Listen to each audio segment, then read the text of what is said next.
إن الحمد لله نحمده ونستعينه ونستغفره ونؤمن به ونتوكل عليه ونعوذ بالله من شرور أنفسنا ومن سيئات أعمالنا من يهده الله فلا مضل له ومن يضلل فلا هادي له وأشهد أن لا إله إلا الله وحده لا شريك له وأشهد أن محمدًا عبده ورسوله أما بعد فإن خير الحديث كتاب الله وخير الهدي هدي محمد صلى الله عليه وسلم وشر الأمور محدثاتها وكل محدثة بدعة وكل بدعة ضلالة وفي رواية وكل ضلالة في النار فأعوذ بالله من الشيطان الرجيم بسم الله الرحمن الرحيم وحرام على قرية أهلكناها أنهم لا يرجعون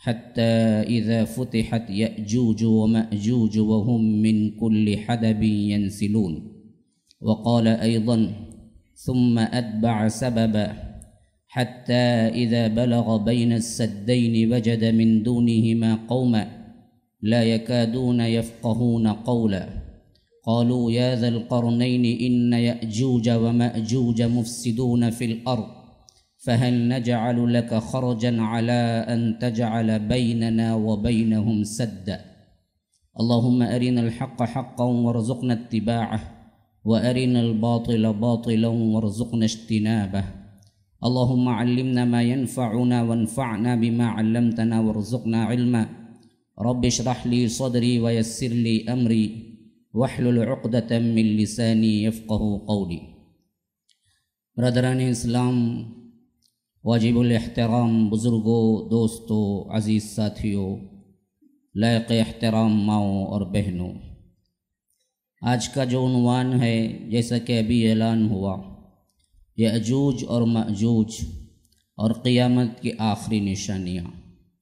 دراصل یہ ایک سلسلہ چلا آ رہا ہے جس کی میں سمجھتا ہوں یہ 3ویں مجلس ہے، جس میں سب سے پہلے قیامت کی نشانیوں سے آغاز میں نے کیا تھا اور ظہور مہدی پر ایک مفصل بحث گزر چکی ہے۔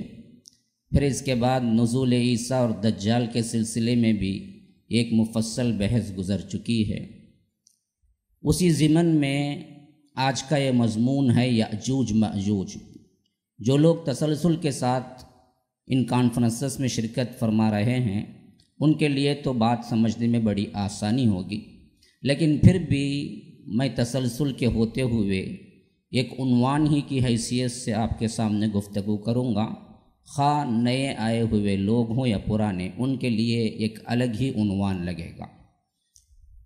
سلسلہ کلام اگر ہم جوڑیں گے تو نزول عیسیٰ کی بحث میں آپ لوگوں کو بتا چکا ہوں کہ اللہ تبارک و تعالی نے حضرت عیسیٰ کو آسمان سے اتارا تو اس کا بڑا مقصد یہ تھا کہ دجال کو قتل کرتے، لیکن ان کی زندگیوں میں 2 نشانیاں مل کے آتی ہیں، جن میں ایک ظہور مہدی علیہ السلام کا معاملہ ہے اور یأجوج مأجوج کا۔ یہ انہی کی زندگی میں پیش آتا ہے۔ صحیح روایات کے مطابق مسلم کی کئی احادیث ہیں جو اس بات پر دلالت کرتی ہیں کہ حضرت عیسیٰ اس وقت ہوں گے جب کہ یأجوج مأجوج کیا ہیں، اس دنیا میں نکل پڑیں گے۔ اب سب سے پہلی چیز یہ ہے کہ یہ یأجوج مأجوج ہیں کون، اور اس سلسلے میں قرآن ہمیں کیا بتاتا ہے ان کے تاریخی سلسلے میں۔ جہاں تک مجھے معلوم ہے قرآن نے ایک جگہ بڑی مفصل گفتگو کی ہے یأجوج مأجوج کے سلسلے میں، اور ایک جگہ مختصراً گفتگو کی ہے۔ 2 جگہ یأجوج اور مأجوج کے نام کے ساتھ قرآن میں ذکر آیا ہے۔ جو مفصل گفتگو ہوئی ہے وہ سورہ کہف آخری عین سے پہلے کا عین، تقریباً آیت 83 سے لے کر 99 تک 99 تک 16 آیات ہیں جن پر اللہ تبارک و تعالی نے گفتگو کیا ہے۔ اس میں تفصیل سے ذکر ہے یأجوج مأجوج کے سلسلے میں، اور اسی طرح سورۃ الانبیاء جس میں مجملاً ذکر ہوا ہے وہ ہے 93 اور 94 2 آیات کے، ضمن میں کہ صرف قیامت کے قرب میں یہ لوگ خروج کریں گے، نکلیں گے، بس اتنا ان کے بارے میں کہا گیا ہے۔ گویا کہ ان دو مباحث کو اگر ہم ملائیں گے تو ایسا لگتا ہے کہ ایک جگہ ان کی ہسٹری وہ بیان ہوئی ہے جو کہ اس سے پہلے گزر چکی تھی، اور ایک ہسٹری ان کی یہ بیان ہوئی جو گزرے گی آنے والی دنوں میں نشانی کے طور پر۔ اب ایمان اور عقیدے کا مسئلہ اس میں لے لیجئے پھر، تو یہ بات ذہن میں اچھی طرح بٹھا لینا ہے۔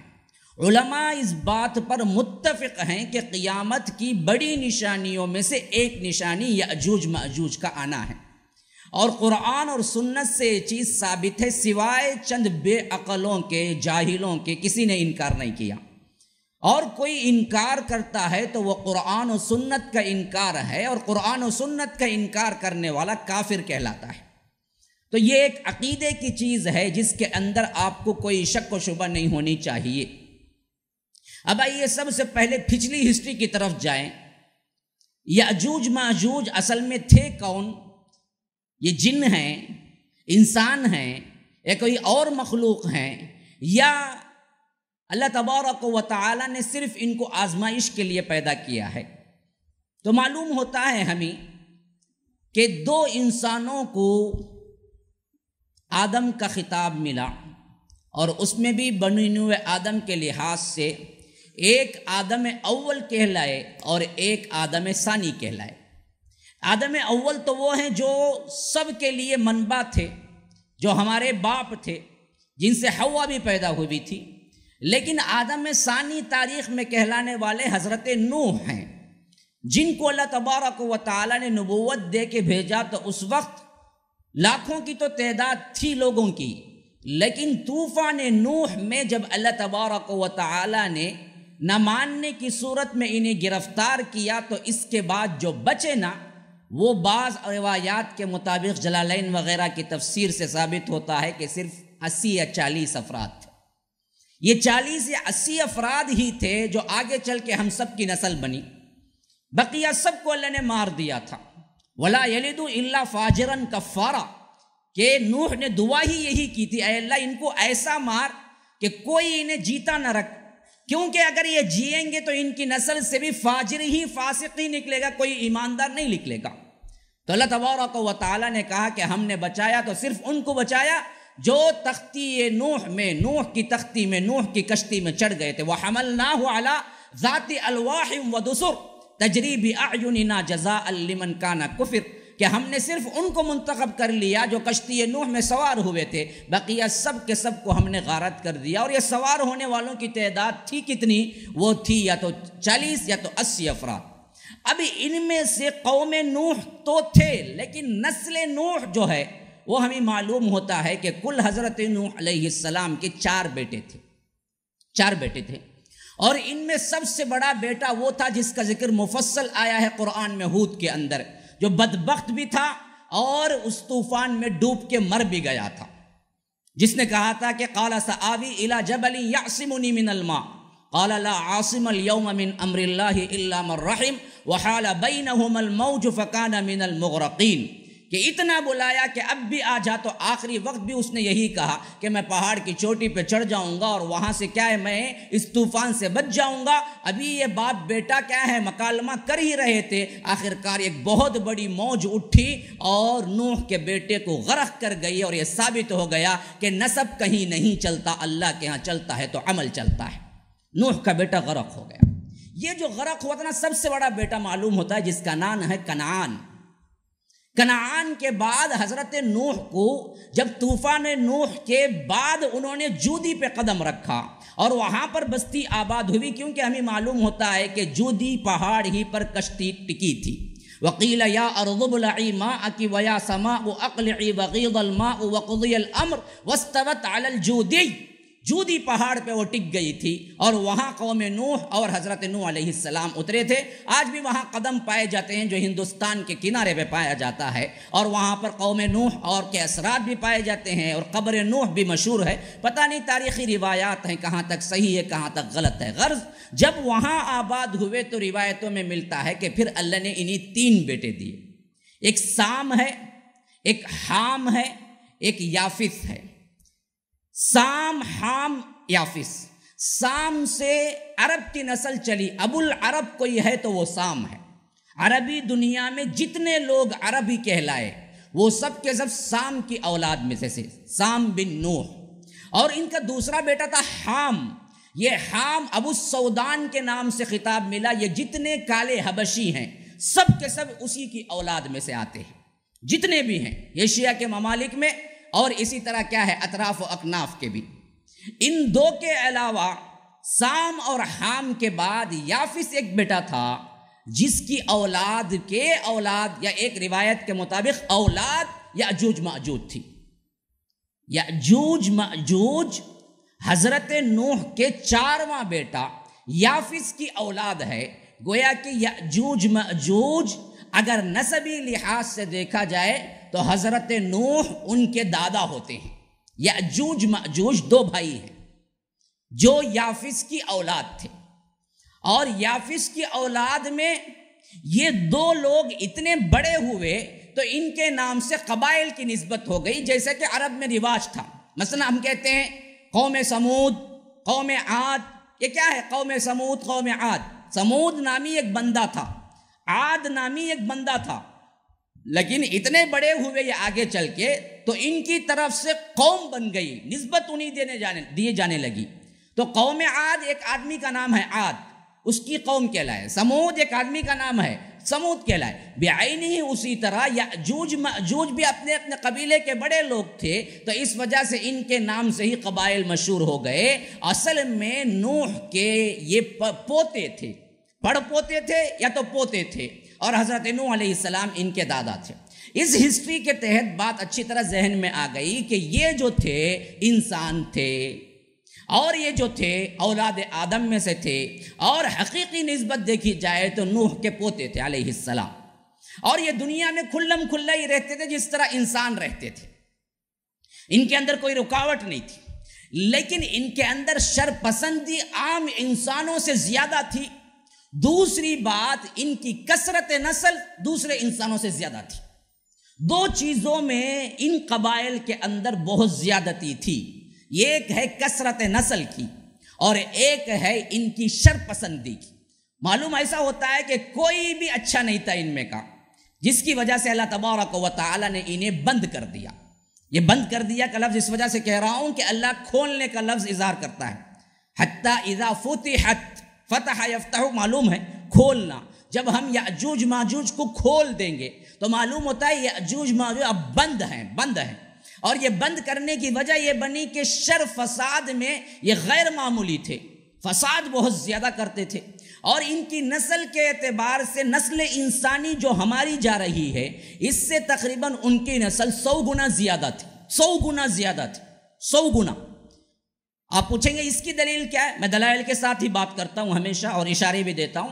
یہ ایک حدیث ہمیں معلوم ہوتی ہے کہ حشر کے میدان میں جب سوال جواب ہوگا تو اس وقت اللہ تبارک و تعالی حضرت آدم کو بلائے گا، آدم، تو آدم کہیں گے لبیک و سعدیک، تو اللہ تبارک و تعالی کہے گا جہنمیوں کو نکال دو، تمہاری اولاد میں سے جہنمیوں کو الگ کرو۔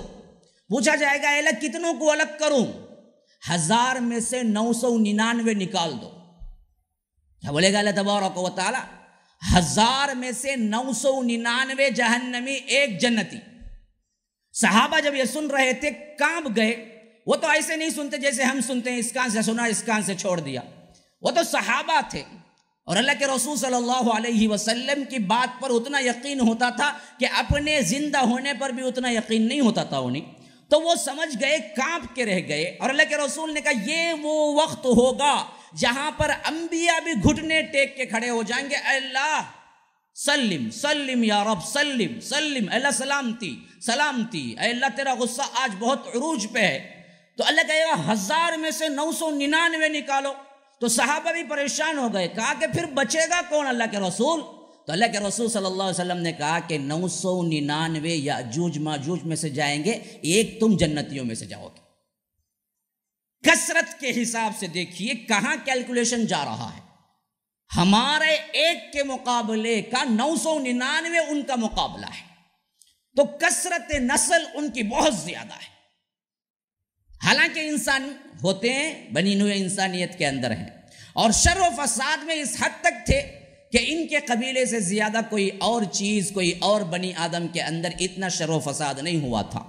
ابھی ان دو باتوں کو ذہن میں رکھے آئیے ہم وہ آیات پڑھتے ہیں جو اللہ تبارک و تعالی نے یأجوج مأجوج کے سلسلے میں کہف کے اندر رکھا ہے، جہاں 83 آیت نمبر سے شروع ہو رہا وَيَسْأَلُونَكَ عَنْ ذِي الْقَرْنَيْنِ۔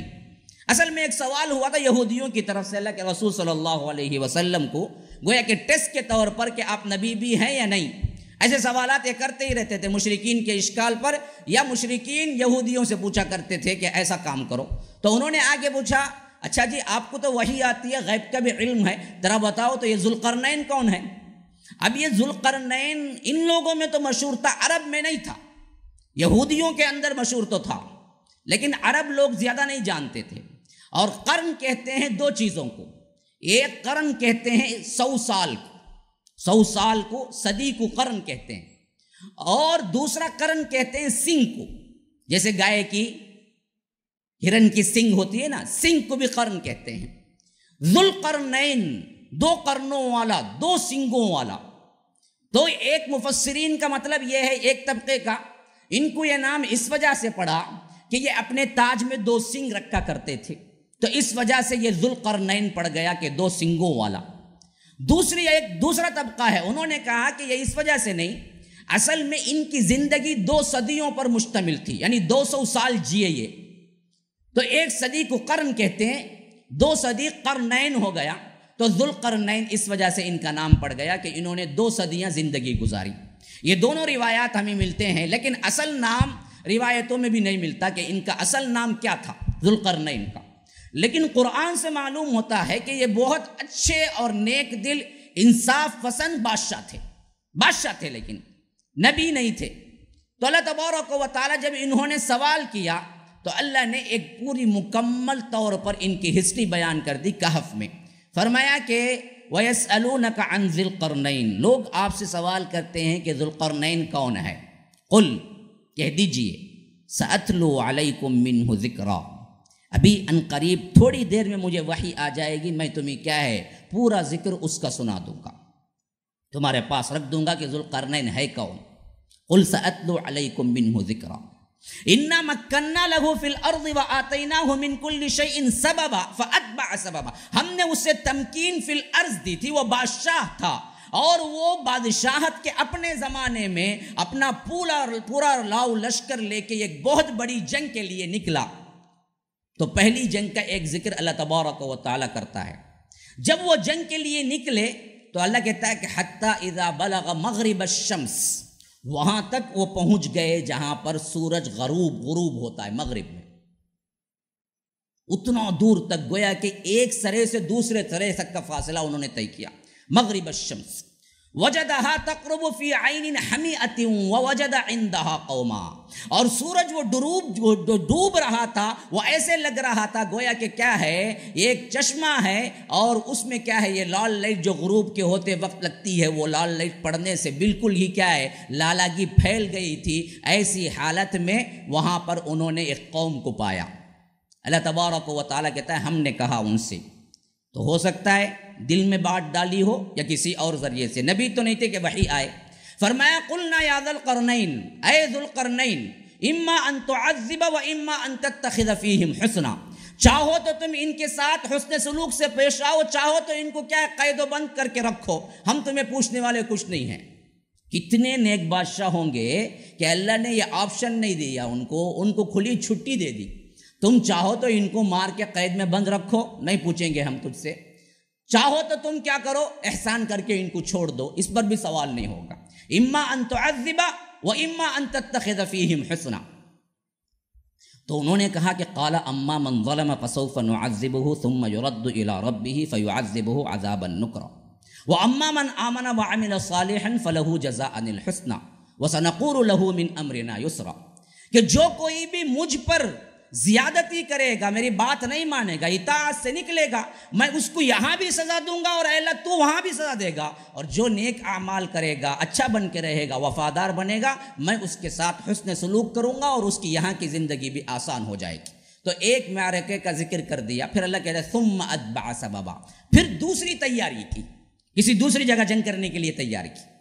فرمایا کہ حتی اذا بلغ بین السدین وجد من دونہما قوما حتی اذا بلغ مطلع الشمس وجدها تطلع على قوم لم نجعل لهم من دونها سترا كذلك وقد احطنا بما لديه خبرا، کہ دوسری طرف مشرق کے اس کنارے پہ پہنچ گئے جہاں سے سورج طلوع ہوتا ہے، اور وہاں پر ایک ایسی قوم کو پایا جن کو کوئی چھت بھی نہیں تھی، یعنی ایسے کنوار تھے، ایسے قبائل تھے جن پر کوئی خیمہ بھی نہیں تھا، کھلے آسمان تلے زندگی گزار رہے تھے، اتنے غریب تھے۔ اور وہ کہاں تھے؟ مشرق کی، گویا کہ مشرق اور مغرب انہوں نے کیا ہے مسافت طے کر ڈالی تھی۔ پہلا معرکہ ان کا مغرب کی طرف تھا، اینڈنگ پوائنٹ، پھر دوسرا معرکہ ان کا طلوع شمس کی طرف تھا، مشرق کی طرف اینڈنگ پوائنٹ۔ وہاں ایک قوم کو دیکھا جو کیا ہے آسمان تلے جی رہی تھی، ایک دوسری قوم کو دیکھا جہاں پر اللہ نے کہا ان کو عذاب دو یا ان کو کچھ بھی کرو۔ دو معرکوں کا ذکر ہے، ایک مشرق میں ایک مغرب میں۔ پھر اس کے بعد فرماتا ہے ثم اتبع سببا، پھر تیسرا معرکے کے لیے، تیسری جنگ کے لیے نکلے۔ یہ تیسری بار کا اللہ تبارک و تعالیٰ ذکر کر رہا ہے۔ حتی اذا بلغ بین السدین، یہاں تک کہ وہ پہنچے۔ اب یہاں کس سمت میں پہنچے نہیں آیا ہے، پہلے بتایا ایک جگہ پہنچے مشرق میں، دوسرے بار بتایا کہ اس سے پہلے مغرب میں پہنچے، لیکن اب کہاں پہنچے یہ نہیں بتایا۔ بتایا یہ کہ دو وادیوں کے درمیان پہنچے، یعنی جو پہاڑ تھے اور درمیان میں وادی تھی وہاں پہنچے۔ بین السدین وجد من دونہما قوما لا یکادون یفقہون قولا، وہاں انہوں نے ایک ایسی قوم کو پایا جس کی زبان بھی وہ نہیں سمجھ سکتے تھے، یعنی کوئی اور ہی زبان والے لوگ تھے۔ اب اشارے سے یا ترجمان سے پتہ نہیں کیسے انہوں نے ذوالقرنین سے بات کی، پتہ نہیں، وہ آ گئے سب اکٹھے ہو کے ذوالقرنین کے پاس اور کہا کہ قالوا یا ذوالقرنین ان یأجوج ومأجوج مفسدون فی الارض، اے ذوالقرنین ہمارے پاس میں یاجوج ماجوج کی قوم ہوتی ہے، بڑی فساد کرتی ہے، ہم کو کیا ہے بڑی لوٹ مار ہوتی ہے ہمارے درمیان۔ فَهَلْ نَجْعَلُ لَكَ خَرْجًا عَلَىٰ أَن تَجْعَلَ بَيْنَنَا وَبَيْنَهُمْ سَدًّا، کیا آپ ایسا ہو سکتا ہے کہ ان کے اور ہمارے درمیان آپ دیواریں کھڑی کر کے ہمیں کیا ہے ان کے فساد سے بچا لیں گے؟ تو حضرت ذوالقرنین نے یہ سن کے کہا، اور انہوں نے یہ بھی کہا تھا ٹیکس وغیرہ پیسہ وغیرہ کچھ دینا ہے تو ہم دینے کے لیے تیار ہیں، آپ کسی نہ کسی طرح مہربانی کیجئے کہ یہ یاجوج ماجوج کے درمیان ایک دیوار کھڑی کر کے ان کے فساد سے ہمیں بچا دیجیے۔ تو ذوالقرنین نے کہا مجھے پیسے ٹیکس کی ضرورت نہیں۔ اسی سے معلوم ہو گیا کہ بادشاہ بہت اچھے عادل تھے۔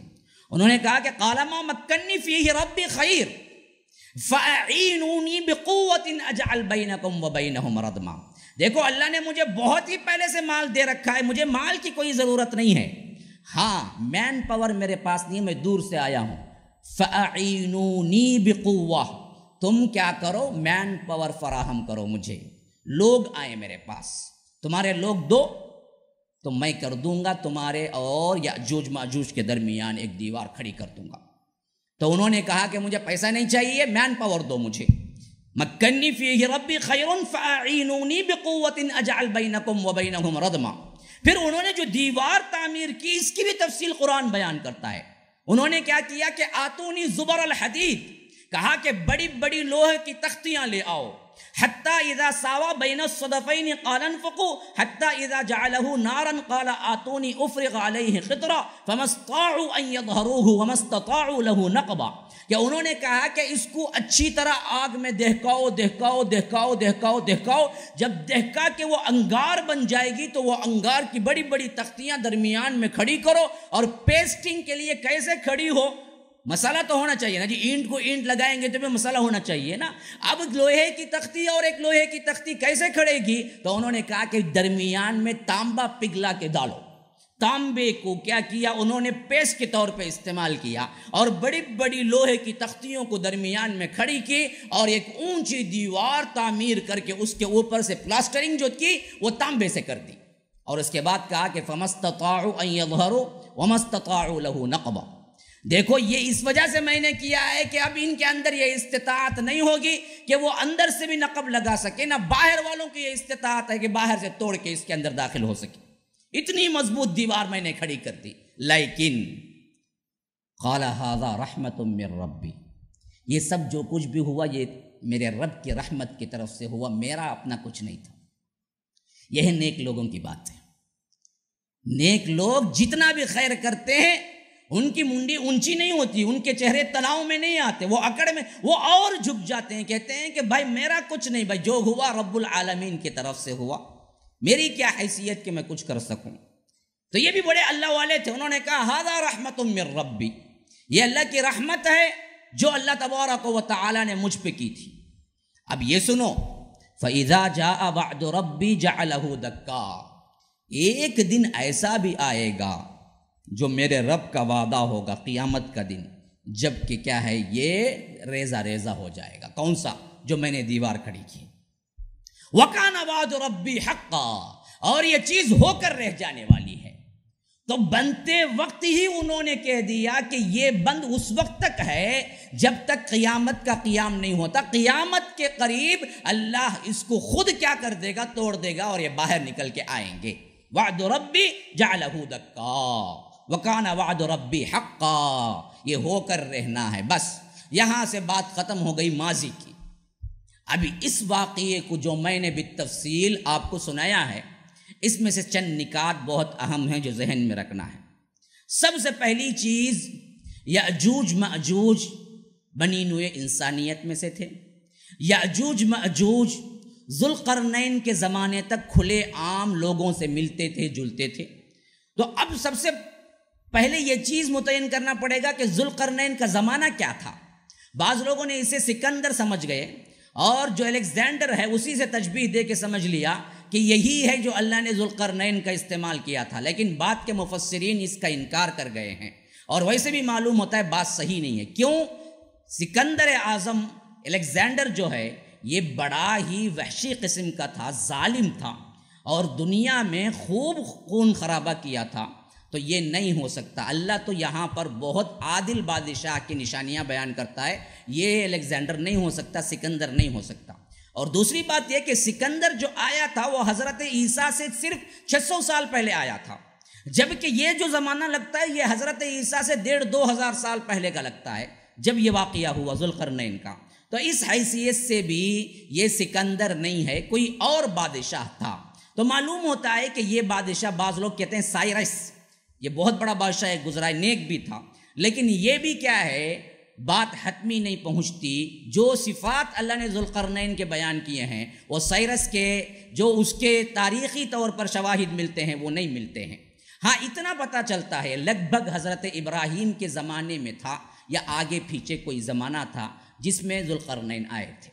تو اس سے معلوم ہو گیا کہ ذوالقرنین جب آئے اس وقت تک تو یہ کھلے عام پھرتے تھے۔ پھر ذوالقرنین نے ایک ان کے لیے دیوار کھڑی کر دی۔ اب یہ دیوار کھڑی کرنے کے بعد کبھی یہ دنیا میں آئے؟ تو سوال یہ ہے کہ نہیں آئے۔ کیوں؟ اس وقت ہی انہوں نے کہہ دیا تھا کہ یہ پھر کب آئیں گے؟ جب قیامت قائم ہوگی تو اس وقت آنا ہے، اس سے پہلے یہ لوگ آ نہیں سکیں گے، نہ اس کو توڑ سکیں گے۔ فَمَا اسْتَطَاعُوا أَن يَظْهَرُوا وَمَا اسْتَطَاعُوا لَهُ نَقْبًا، نہ اندر سے توڑ سکیں گے نہ باہر والے توڑ سکیں گے، یہ نہیں ہو سکتا۔ اچھا، اب آئیے اس کے بعد یہ صفحہ ہستی سے گویا کہ گم ہو گئے، نہ زمین میں دکھے، نہ اس کے بعد ان کی کوئی رپورٹ ملی۔ زمانہ چلتا گیا چلتا گیا چلتا گیا اور یہ پردے ہی میں رہے، حتیٰ کہ اللہ کے رسول صلی اللہ علیہ وسلم آئے، انہوں نے خبر دی کہ ایسا ہوا، قرآن نے خبر دی، حدیث نے بھی خبر دی۔ صحیح مسلم کی روایت میں ہے کہ زینب بنت جحش کے گھر میں اللہ کے رسول صلی اللہ علیہ وسلم سو رہے تھے، اور زینب بنت جحش وہ ہیں جو ازواج مطہرات میں سے ایک ہیں۔ تو اللہ کے رسول صلی اللہ علیہ وسلم دوپہر کے وقت خیل اللہ کر رہے تھے کہ اچانک پریشان حال بیدار ہوئے اور چہرے پر پریشانی کی کیفیت تھی۔ تو زینب بنت جحش نے پوچھا کہ اللہ کے رسول صلی اللہ علیہ وسلم کیا خواب دیکھ کے اٹھے ہیں؟ کہا کہ میں نے دیکھا کہ یأجوج مأجوج اتنا بڑا سوراخ کا اپنے ہاتھ کو حلقے میں بنایا، یوں بنایا، ایسے بنایا، حلقہ بنا کے کہا کہ یأجوج مأجوج اپنے دیوار میں اتنا بڑا سوراخ کر گئے ہیں، مجھے ڈر ہے کہ وہ نکل آئیں گے۔ ویل للعرب، ویل للعرب، عرب کے لیے ہلاکت ہے، بربادی ہے۔ اب کیا ہے، زمانہ قریب ہے فتنوں کا۔ یہ کب کہے تھے؟ 1400 سال پہلے کے زمانے میں اللہ کے رسول نے اشارہ دیا تھا، اس بند کو دراصل انہوں نے اتنا بڑا سوراخ کر لیا ہے۔ لیکن پھر بھی مالا نہ کوئی جاننے کا دعویٰ کیا تھا، نہ کر سکتا تھا اس زمانے میں۔ پھر آگے چلیے، صدیاں گزری اور آج ہمارے ہاں چپے چپے کا ریکارڈ موجود ہے۔ چپا چپا تو یوں کہنا بہت ہی کیا دور ہے، ہم تو کیا سمندر کی تہوں میں بھی کیا کچھ ہے یہ بھی کیمرے کے ذریعے آج دنیا میں دیکھ لی جا سکتی ہے، دیکھ رہے ہیں۔ تو ایسے وقت میں بعض کیا ہے عقل پرست لوگوں نے یہ نعرہ لگایا کہ یاجوج ماجوج کا وجود نہیں ہے سوائے قصے کہانیوں کا۔ اب لیکن قرآن میں تصریح تھی یاجوج ماجوج ہیں، تو اب ان کو منہ زبان تو بند ہی رکھنا تھا۔ اب دیکھیے، ایک طرف قرآن تھا اور صاف تھا، اور ایک طرف ان کی عقلیں دوڑ رہی تھی کہ یاجوج ماجوج ہیں تو نظر نہیں آتے، ہم کیسے مانیں گے یاجوج ماجوج؟ دجال کا ذکر تو قرآن میں نہیں ہے، مار کے اڑا دیا۔ وہی عقل پرست جن کو میں کہتا ہوں احوا پرست، جو لوگ اپنے آپ کو اہل قرآن بولتے ہیں لیکن ہیں اہل ہوا، اپنے خواہشات کے غلام ہیں، تو انہوں نے نعرہ لگایا کہ یہ چیز قصے کہانی ہے۔ جی اگر ہوتا تو آج کی کیا ٹیکنالوجی میں نظر آ جاتی، اتنی بڑی قوم ہے اور صد وہ تو کیا ہے دیوار اتنی بڑی ہے تو کیوں نظر نہیں آتی؟ تو انہوں نے کہہ دیا قصے کہانیاں ہیں۔ لیکن جب قصے کہانیاں بولے تو اب ان آیتوں کا مطلب کیا ظاہر کیا جائے؟ تو انہوں نے ایک ناکام کوشش کی ان لوگوں پر تھوپنے کے لیے جو آج نکل چکے ہیں۔ ایک چائنیز قوم اور دوسری قوم ہے منگولیا کی چنگیز خان کی قوم، یہ دونوں پر انہوں نے بڑا تھوپنے کی کوشش کی ہے، یہی ہیں یاجوج ماجوج۔ کیونکہ بعض روایات میں ان کے چپٹے ہونے کا ذکر ہے۔ یاجوج ماجوج کون ہوں گے؟ جن کی ناک اور آنکھ اور ناک ایک ساتھ ہوگی، یعنی چپٹے فلیٹ چہرے کے ہوں گے جیسے کہ ڈھال ہوں۔ اب یہ جتنے چائنیز ہیں نا دیکھتے ہی پہچان لیں گے فلیٹ چہرے کے، اور یہ اتنی بڑی قوم ہے جہاں دیکھو دکھ جاتی ہے یہ چائنیز۔ آج بھی دیکھیں کیا اتنی قوم بڑی ہے کہ نسل کے اعتبار سے تقریباً آدھی دنیا کھا گئی ہے یہ قوم، تو وہ بھی سملیرٹیز ملتی ہیں، قوم کے لحاظ سے بھی بڑی ہے۔ اور بعض روایتوں میں ہے کہ یہ کیا قد کی چھوٹی بھی ہوگی، تو ان سے زیادہ کوئی قد کا چھوٹا نہیں ہے ہمارے ہاں چائنیز میں جو ہیں، تو وہ بھی ملتی جھلتی ہے۔ تو انہوں نے کیا کیا کہ یہ چائنیز کو یہی ہے وہ، اور یہی کیپچر کر کے چھوڑیں گے آخر تک دنیا کے اندر۔ اس طرح فلسفہ بھکیرا اور بہت سے لوگوں کو گمراہ کیا عقائد میں۔ نمبر 2، دوسرا ایک مرحلہ وہ پیش آیا تھا جو ہمارے ہاں بہت بڑا چنگیز خان کے لحاظ سے فتنہ تاتار کی قوم، فتنہ تاتار کہلاتا ہے۔ یہ دراصل تقریباً سمجھ لیجئے ہجرت کے بعد کے 555 سال یا 56 سال بعد ایک ایسی قوم نکلی تھی جو منگولیا سے نکلی تھی، جو چنگیز خان اس کا بانی تھا، اور اس نے مسلمانوں کو وہ مارا ہے۔ مؤرخین جو اس زمانے میں تھے انہوں نے صاف لکھا ہے کہ اس سے بڑا مسلمانوں کو دھچکا قیامت تک کوئی اور نہیں ہوگا جو انہوں نے کیا ہے۔ خالی بغداد میں جب یہ داخل ہوا بدبخت، اس کا پوتا تھا اس وقت ہلاکو خان، اس نے 18 لاکھ لوگوں کو ایک دن میں مارا، 18 لاکھ لوگوں کو، اور خون کی ندیاں اتنی بہی تھی گلیوں کے اندر، ان کے گھوڑے کے گھٹنے تک پاؤں تک انسانوں کا خون چلتا تھا، اور مارنے میں اتنے بے رحم تھے بدبخت، نہ بچوں کو دیکھا، نہ عورتوں کو دیکھا، نہ بوڑھوں کو دیکھا، نہ مردوں کو دیکھا، نہ کسی رحم کی اپیل کو کبھی قبول کیا، بلکہ کیا ہے پیٹ والی عورتوں کے پیٹ کو چیرتے اور نیزے پہ بچے کو اچھال کے کیا ہے مذاق بناتے تھے۔ اور کوئی انسان آتا، حتیٰ کہ مسلمان تو اس وقت اتنے ڈرے ہوئے تھے، روایتوں میں آتا ہے کہ اکیلا ایک منگولین، اکیلا ایک چنگیز خان کا آدمی ایک پورے محلے میں داخل ہو کے کہتا کہ ہتھیار رکھ کے آؤ اور میرے سامنے گردن جھکا کے بیٹھو، تو پورا محلہ بیٹھتا اور ایک ایک کر کے قتل کرتا ہو۔ دہشت کے مارے اتنی دہشت تھی مسلمانوں کو کہ پورے محلے میں صرف ایک تاتار آیا اور اس نے کہا کہ دیکھو میں جو بول رہا ہوں وہ سننا، سب ہتھیار رکھو اور میرے سامنے آ کے گردن جھکا کے بیٹھو، تو پورا مسلمان محلہ آ کے بیٹھتا تھا، ایک ایک کو قتل کر کے وہ واپس جاتا تھا۔ ایک ایک عورت تاتار ایک ایک محلے کو جلا کے راکھ کر دیتی تھی، اتنی دہشت تھی، مسلمانوں نے گویا سمجھ ہی لیا تھا ان سے لڑ ہی نہیں سکتے، سنتے ہی بھاگتے تھے۔ اتنی دہشت تھی. اور ان کا جو بادشاہ تھا چنگیز خان، اس کے بیٹھنے کا جو سسٹم تھا، 90,000 کھوپڑیوں، انسان کی کھوپڑیوں کو جمع کر کے اس کے اوپر بیٹھتا تھا. انسانوں کی کھوپڑیوں کو تخت کی طرح جماتا تھا. جس شہر میں جاتا تھا 3 دن تک کہتا تھا کہ جس کو چاہو مارو، میں نہیں پوچھوں گا. 3 دن کے قتل عام کے بعد جتنی کھوپڑیاں ملتی ان سب کھوپڑیوں کو جمع کرتا، پھر اس کے اوپر بیٹھ کے شراب پیتا تھا. ایسے بستیوں کی بستیاں اجاڑ دی اس نے، اور خاص ٹارگٹ بنایا مسلمانوں کو. اور اسی وقت بغداد کا آخری خلیفہ معتصم تھا، اس کو بھی مار گرایا. لوگوں نے کہا کہ دیکھو یہ اللہ کی قوم ہے، مسلمانوں کی قوم کا بادشاہ ہے، اور ہم نے پڑھا ہے پرانی کتابوں میں مسلمانوں کے خون کا بادشاہ، یعنی مسلمانوں کا بادشاہ اتنا پسند ہے اللہ کو، اگر اس کا خون زمین پہ گرے گا تو شاید تیرے اوپر مصیبت آ جائے گی. یہ توہم پرست تھا، اتنا بہادر ہونے کے باوجود بھی توہم پرست تھا.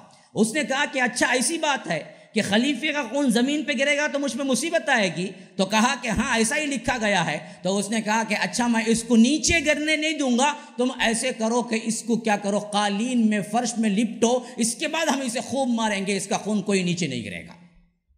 پھر قالین میں لپٹا گیا اس کو، معتصم کو جو آخری بادشاہ تھا ہمارا آخری خلیفہ عباسیہ کا، اس کو قالین میں لپٹا گیا. پھر اس کے بعد جوتوں سے چپلوں سے وہ مارا گیا حتیٰ کہ کیا ہے وہ جان کیا بلکہ اس کی بوٹی الگ ہو گئی.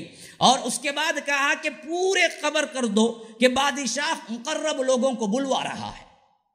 تو بغداد کے بڑے بڑے لوگ جو تھے وہ بادشاہ سمجھتے تھے کہ چنگیز خان ہلاکو خان کے انڈر میں ہے تو وہ بلوا رہا ہے، شاید کوئی فیصلہ ہو جائے ہم کو چھوڑ دے. تو دعوت طعام کا ایسا دسترخوان سجایا کہ سب کے سب شرفا بغداد آ کے بیٹھ گئے. جب آ کے بیٹھ گئے تو حکم دیا ایک ایک کی گردن اڑا دو. دھوکے سے بلایا، سب کو ایک ایک کی گردن اڑا دی. جب شرفا سب کے سب قتل ہو گئے تو کہا کہ ان کے جتنے امام ہیں بلاؤ، جتنے لوگ بڑے تھے ان سب کو اسی طرح بلایا. یہ بیٹھنے نہ پائے تھے، پھر قتل کر دیا. پھر اس کے بعد کہا کہ اذان کو رک رہو اور مسجدوں کو شراب خانوں میں تبدیل کرو. جہاں جہاں جو مساجد تھی جتنی بڑی تھی اتنا ہی بڑا شراب خانہ کھولا اور وہاں پر بیٹھ کے شرابیں پی. اور سور کے گوشت کے لیے خاص اعلان کیا عیسائیوں کو جتنا چاہو کھاؤ اور رمضان کے مہینے میں زبردستی مسلمانوں کو کھلواؤ. یہ سب تاریخ میں ہو چکا ہے، بہت لمبی تاریخ ہے، میں نے صرف ہنٹس دیے ہیں. تاتار کی کیا ہے، بہت لمبی تاریخ ہے. اسی کو ایک شعر میں علامہ اقبال نے پرویا ہے کہ آیا ہے فتنہ تاتار کے افسانے سے، آیا ہے فتنہ تاتار کے افسانے سے، پاسباں مل گئے کعبے کو صنم خانے سے. یعنی ہوا یہ تھا کہ یہ تاتار کا فتنہ جو اٹھا تھا نا، کوئی مسلمانوں میں اتنی طاقت نہیں تھی کہ اس کا مقابلہ کر سکے، حتیٰ کہ مسلمان قوم مٹتی جا رہی تھی. ایسا نظر آ رہا تھا کہ اسلام ہی ختم ہو جائے گا. کہ عین وقت وہ تھا جب خود ہلاکو خان کی نسل میں اسی کی قوم کے لوگ اسلام قبول کر لیے اور وہی ترک کے لائے آج تک ترکی حکومت 1924 تک قائم رہی. تو یہی علامہ اقبال کہتے ہیں کہ آیا ہے فتنہ تاتار کے افسانے سے. یہ جو ہوا فتنہ تاتار کا قصہ، اس سے یہ بات روشن ہوتی ہے کہ پاسباں مل گئے کعبے کو صنم خانے سے، بت خانے سے پاسبان مل گئے، حفاظت کرنے والے مل گئے کعبے کو بت خانے سے مل گئے. یعنی جنہوں نے اسلام کی اینٹ سے اینٹ بجا دی، بغداد کی اینٹ سے اینٹ بجا دی، اسلام کمزور ہو گیا، لوگ سمجھے کہ اب مٹا ہی چاہتا ہے. ایسے وقت میں اللہ نے انہی کو ہدایت دے دی اور یہی لوگ اسلام کے سب سے بڑے پاسبان بن گئے. اور پاسبان بڑھ کے تقریباً 500 سال نکالیے، 1400 سال میں 900 سال اور 100 سال یہاں سے نکالیے، 800 سال مسلمانوں پر حکومت کی ہیں ترک. آج تک 1924 تک ہمارا خلیفہ تھا ترکی کے اندر، خلافت معزول ہوئی 1924 میں. تو یہی وہ لوگ تھے جو بعد میں پاسبان بنے اور پوری انسانیت کے لیے اسلام کی دعوت کو پھیلائے. شاندار محلات اور شاندار شہریں انہوں نے کیا ہے بنیاد ڈالی اور بنائی. یہ میں نے اس وجہ سے کہا، اس کی طرف اشارہ کر کے بعضوں نے کیا کیا، بہت سوں کے عقیدے بگاڑے کہ دیکھو جو اللہ نے یاجوج ماجوج کہا ہے وہ یہی ہیں، آ کے چلے گئے. کیونکہ اگر اب ہوتے تو وہ نظر آ جاتے. تو یاد رکھیے یہ بھی نہیں، عقیدہ مت بگاڑیے. یہ نہیں ہیں، یہ کچھ اور فتنہ تھا جو آیا اور چلا گیا۔ یاجوج ماجوج یہ نہیں تھے، کیونکہ یاجوج ماجوج کا آنے کا ایک سسٹم یہ ہے کہ ان کے بعد قیامت، قرب قیامت کی نشانیاں اتنی تیزی سے آئیں گی کہ قیامت قائم ہو جائے گی، جبکہ منگولین اور تاتار آ کے تقریباً 900 سال ہو چکے، اب تک قیامت نہیں آئی۔ تو یہ دراصل کیا نہیں ہے؟ وہ نہیں ہے۔ اچھا ہیں کون؟ ایک بات ہمیں کیا ہے تفسیر طبری وغیرہ سے ملتی ہے، وہ کیا تھا کہ وہ کہتے ہیں کہ جب ذوالقرنین نے دیوار تعمیر کی تھی یاجوج ماجوج کو اندر کرنے کے لیے، تو ان کے پورے 22 قبائل تھے، 20 پر 2 22 کتنے قبائل تھے؟ 22 قبائل تھے۔ ان میں سے ذرا سا مصلح، ذرا سا اصلاح پسند، ذرا سے اچھے لوگ ایک قبیلے میں تھے جو ان کو باہر ہی رکھ دیا گیا۔ ان کے پورے 22 قبائل تھے، 22 میں سے 21 کو بند تعمیر کر کے اندر کر دیا گیا۔ یہ قبیلہ وہ تھا جس کو وہ ذوالقرنین نے اندر نہیں کیا، باہر ہی چھوڑ دیا۔ وہی ہیں ترک، منگولین، آج بھی ہیں، یہی وہ نسل ہے۔ اور اس سے یہ معنی بھی فٹ بیٹھتا ہے، عربی میں ترکہ کا مطلب ہے چھوڑ دینا، ترکہ، اسی سے ترکہ ہے، جو انسان مر جاتا ہے مال چھوڑ کے اسے کہتے ہیں ترکہ۔ ترکہ کا مطلب ہے چھوڑ دینا۔ تو یہ ذوالقرنین نے ان کو صد کے اندر، وہ دیوار کے اندر نہیں کیا، باہر ہی چھوڑ دیا، تو وہ ترک کہلائے اور بعد میں وہ ترک بن گئے۔ اس سے بھی معلوم ہوتا ہے۔ تو ترکی قوم جو استنبول میں ہے آج، ترک جسے کہتے ہیں، یہ دراصل ہو سکتا ہے جاوید کی بات ہے، ہاں یہ بات کہہ دیتا ہوں ہمیشہ میں، جہاں کتاب و سنت ہے وہ کتاب و سنت ہے، اس میں کوئی خیال نہیں ہے، جہاں خیال ہے وہ کوئی بھی کر سکتا ہے۔ ہو سکتا ہے یہ دراصل کیا ہو، یاجوج ماجوج کے 22 قبائل میں سے ایک قبیلہ ہو سکتا ہے، لیکن کوئی اس کے اندر ایتھنٹک ہمیں کوئی بات نہیں ملی۔ تو یہاں تک کیا ہے، یہ بات اچھی طرح روشن ہو گئی کہ یاجوج ماجوج ابھی نہیں آئے، یہیں پر ہیں، آئیں گے، بنی نوع انسانیت کے اندر ہیں، فساد بہت زیادہ ہے ان کے اندر، نسل بہت بڑی ہے ان کی۔ اب آئیے عقیدے کی چند باتیں۔ اب نظر کیوں نہیں آتا اتنا بہترین سسٹم ترقی ہونے کے باوجود؟ تو پہلی بات یہ ہے، ایک اصول ہے، ایک انسان کو ایک چیز نظر نہیں آتی تو اس کا مطلب یہ نہیں کہ اس کا وجود ہی نہیں ہے۔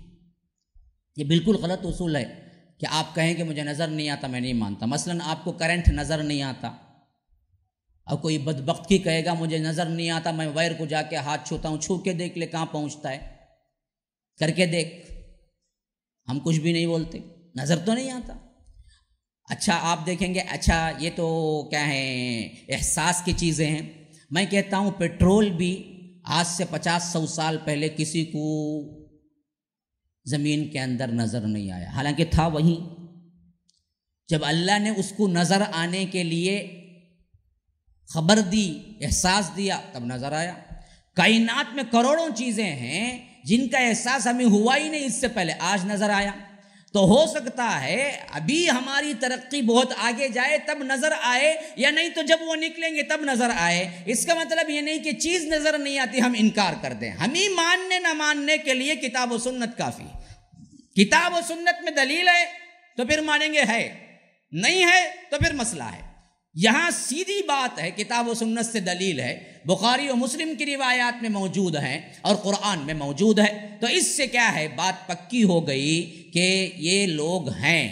اچھا اب آئیے آخری چیز کی طرف، قرب قیامت کی حیثیت سے اب گفتگو کریں گے یاجوج ماجوج کا۔ جب یہ لوگ ہیں تو جب انہوں نے کیا ہے دیوار باندھی دیکھی، تو ہمیں حدیث سے ملتا ہے، مسلم وغیرہ کی روایت میں، اسی دن سے انہوں نے اسے توڑنے کی بھی کوشش کی۔ بھائی 8 ہو رہے ہیں، اطمینان سے اپنی جگہ بیٹھے رہیں، اسنیکس وغیرہ تقسیم ہوں گے وہ بھی کیا ہے لیتے رہیں، یہاں پر متوجہ رہیں، اور ساتھ میں کوئی نماز کے لیے نہ اٹھے۔ انشاءاللہ یہاں اختتام میں نماز پڑھائی جائے گی اور اس کے ساتھ ساتھ کفارے کے ساتھ نماز کے ساتھ آپ جائیں گے، کوئی کیا ہے خلل اندازی نہ کرے، اطمینان کے ساتھ مضمون کو سننے کی کوشش کریں۔ تو غرض کیا ہے کہ ہمیں احادیث سے یہ پتہ چلتا ہے کہ انہوں نے اسے توڑنے کی کوشش اسی وقت سے شروع کر دی جب سے بنا۔ اللہ کے رسول صلی اللہ علیہ وسلم نے ایک مرتبہ کہا کہ ہر روز یہ توڑنے کی کوشش کرتے ہیں اور بہت کچھ توڑ بھی لیتے ہیں، لیکن جب توڑتے توڑتے توڑتے ایک حد کو پہنچ جاتے ہیں تو شام ہو جاتی ہے۔ تو شام ہو جاتی ہے تو ان کا سردار کہتا ہے کہ چلو جی کل آ کے ہم پھر وہاں سے شروع کریں گے توڑنا، لیکن کل جب وہ آتے ہیں تو دیکھتے ہیں کہ پھر پوری کی پوری دیوار کھڑی ہوئی ہے، تو پھر توڑنا شروع کر دیتے ہیں۔ یہی اب تک ہو رہا ہے۔ اللہ کے رسول صلی اللہ علیہ وسلم نے کہا کہ جب یہ قیامت کے قریب نکلیں گے نا، اس وقت ان کا سردار کہے گا کہ انشاءاللہ کل آ کے توڑیں گے، تو کل جب آئیں گے تو وہ اتنی ہی رہے گی جتنی وہ توڑ کے گئے تھے، تو بقیہ دیوار توڑ کے باہر نکل جائے گی۔ یہ ہمیں حدیث سے بات ثابت ہے، تو وہیں سے کوشش ان کی ہو رہی ہے نکلنے کی، لیکن ہمیں جو بتایا گیا ہے وہ کیا ہے؟ جب حضرت عیسیٰ نازل ہوں گے، دجال کو قتل کر دیں گے، پھر اس کے بعد اللہ تبارک و تعالی ندا دے گا کہ اے عیسیٰ آج میں ایسے میرے بندوں کو بھیج۔ دیکھیے وہاں بھی لفظ اتنے مفسد ہونے کے باوجود بھی جب میں حدیث کے الفاظ پڑھا رونٹے کھڑے ہو گئے۔ اللہ کی رحمت کی بے پایاں کرم دیکھیے، رحمت دیکھیے۔ اس وقت بھی حضرت عیسیٰ سے یہی کہتا ہے کہ آج میرے بعض بندے آ رہے ہیں جس سے تمہارا مقابلہ ممکن نہیں ہے۔ ایسے مفسد بندوں کو بھی اس وقت بھی میرے ہی بندے کہہ رہا ہے اللہ تبارک و تعالی۔ گنہگار ذرا سا گناہ کرتا ہے تو سمجھتا ہے اللہ نے مجھے چھوڑ دیا، اب قبول نہیں ہوگی۔ یاجوج ماجوج کے لیے بھی اللہ نے پھر کہتا ہے کہ آج میرے بندے کچھ ہیں جن سے آپ مقابلہ نہیں کر سکتے، تو آپ اپنے ساتھیوں کو لے کے کیا کر دیں، پہاڑ کے اوپر چلے جائیں، کوہ طور کے اوپر۔ اسی تسلسل میں دوسری روایت یوں آتی ہے کہ جب یہ لوگ آئیں گے تو لوگ اپنے دروازے بند کر کے ڈر کے مارے بیٹھ جائیں گے۔ بظاہر دونوں باتیں متضاد نظر آتی ہیں۔ ایک جگہ ہے کہ حضرت عیسیٰ سب کو لے کے کوہ طور پہ پہنچ جائیں گے، ایک دوسری جگہ ہے کہ ڈر کے مارے لوگ دروازہ بند کر کے بیٹھ جائیں گے۔ جب کوہ طور پہ جائیں گے تو پھر گھر میں کون رہے گا، جب گھر میں رہے گا تو کوہ طور پہ کون جائیں گے؟ تو بظاہر دو متضاد احادیث دکھتی ہیں، لیکن ہمارا جہل اور علم کی کمی سے یہ احادیث متضاد لگتی ہیں، ورنہ تو شارحین حدیث سے ہم جب پوچھتے ہیں تو وہ بتاتے ہیں اس کے اندر کوئی تضاد نہیں ہے۔ اس وجہ سے کہ اللہ کے رسول نے کہا یہ مکے میں، مدینے میں، بیت المقدس میں داخل نہیں ہوں گے اور رہیں گے حضرت عیسیٰ شام میں۔ تو شام کے جو مسلمان ہوں گے نا، ان مسلمانوں کو تو لے کے یہ چلے جائیں گے، بقیہ جہاں پر یہ لوگ آنے کے امکانات نہیں ہوں گے نا، وہاں پر بھی عام لوگ ڈر کے مارے دروازہ بند کر کے بیٹھیں گے۔ دونوں احادیث کو کیا ہے، تطبیق ہو گئی۔ تو غرض کہ حضرت عیسیٰ لے کے اپنی قوم کو سب لے کے طور پہ پہنچ جائیں گے تو یہ لوگوں کا بند ٹوٹ جائے گا، بلکہ اللہ تعالیٰ کھول کے چھوڑ دے گا۔ اب آئیے اس آیت کی طرف جو انبیاء میں فرمایا گیا، حتی اذا فتحت یأجوج ومأجوج وہم من کل حدب ینسلون، جب ان کو کھول کے چھوڑا جائے گا تو یہ ہر اوپر کی وادی سے پھسلتے ہوئے نظر آئیں گے، گویا کہ چشمے کا پانی اوپر سے گرتا ہے تو ایسے محسوس ہوتا ہے کہ لگاتار پورا زمین وہ بھگا رہا ہے۔ تو ہر ایک اونچائی سے وہ گر رہے ہوں گے، جتنی اونچائیاں ہیں، تو معلوم یہ ہوا کہ کسی اونچی چیز پہ ہیں یہ، اور جب بند توڑا جائے گا تو تمام اونچائیوں سے یہ ایسے لگیں گے گویا کہ صرف یہی اور یہی ہے، اور یہ پھسلتے ہوئے جب زمین پہ قدم رکھیں گے تو اتنا بڑا ہوگا ان کا مجمع۔ تو ایک ندی پر سے گزریں گے، بحیرہ طبریہ، پانی کی ندی پینے کے لیے، اس کا پہلا انسان پانی پیے گا اس میں سے، اس ندی میں سے، اور آخری یاجوج ماجوج کے قبیلے کا آخری انسان آ کے پوچھے گا کہ یہاں کبھی کنواں تھا؟ آخری انسان کیا پوچھے گا؟ یہاں کبھی کنواں تھا؟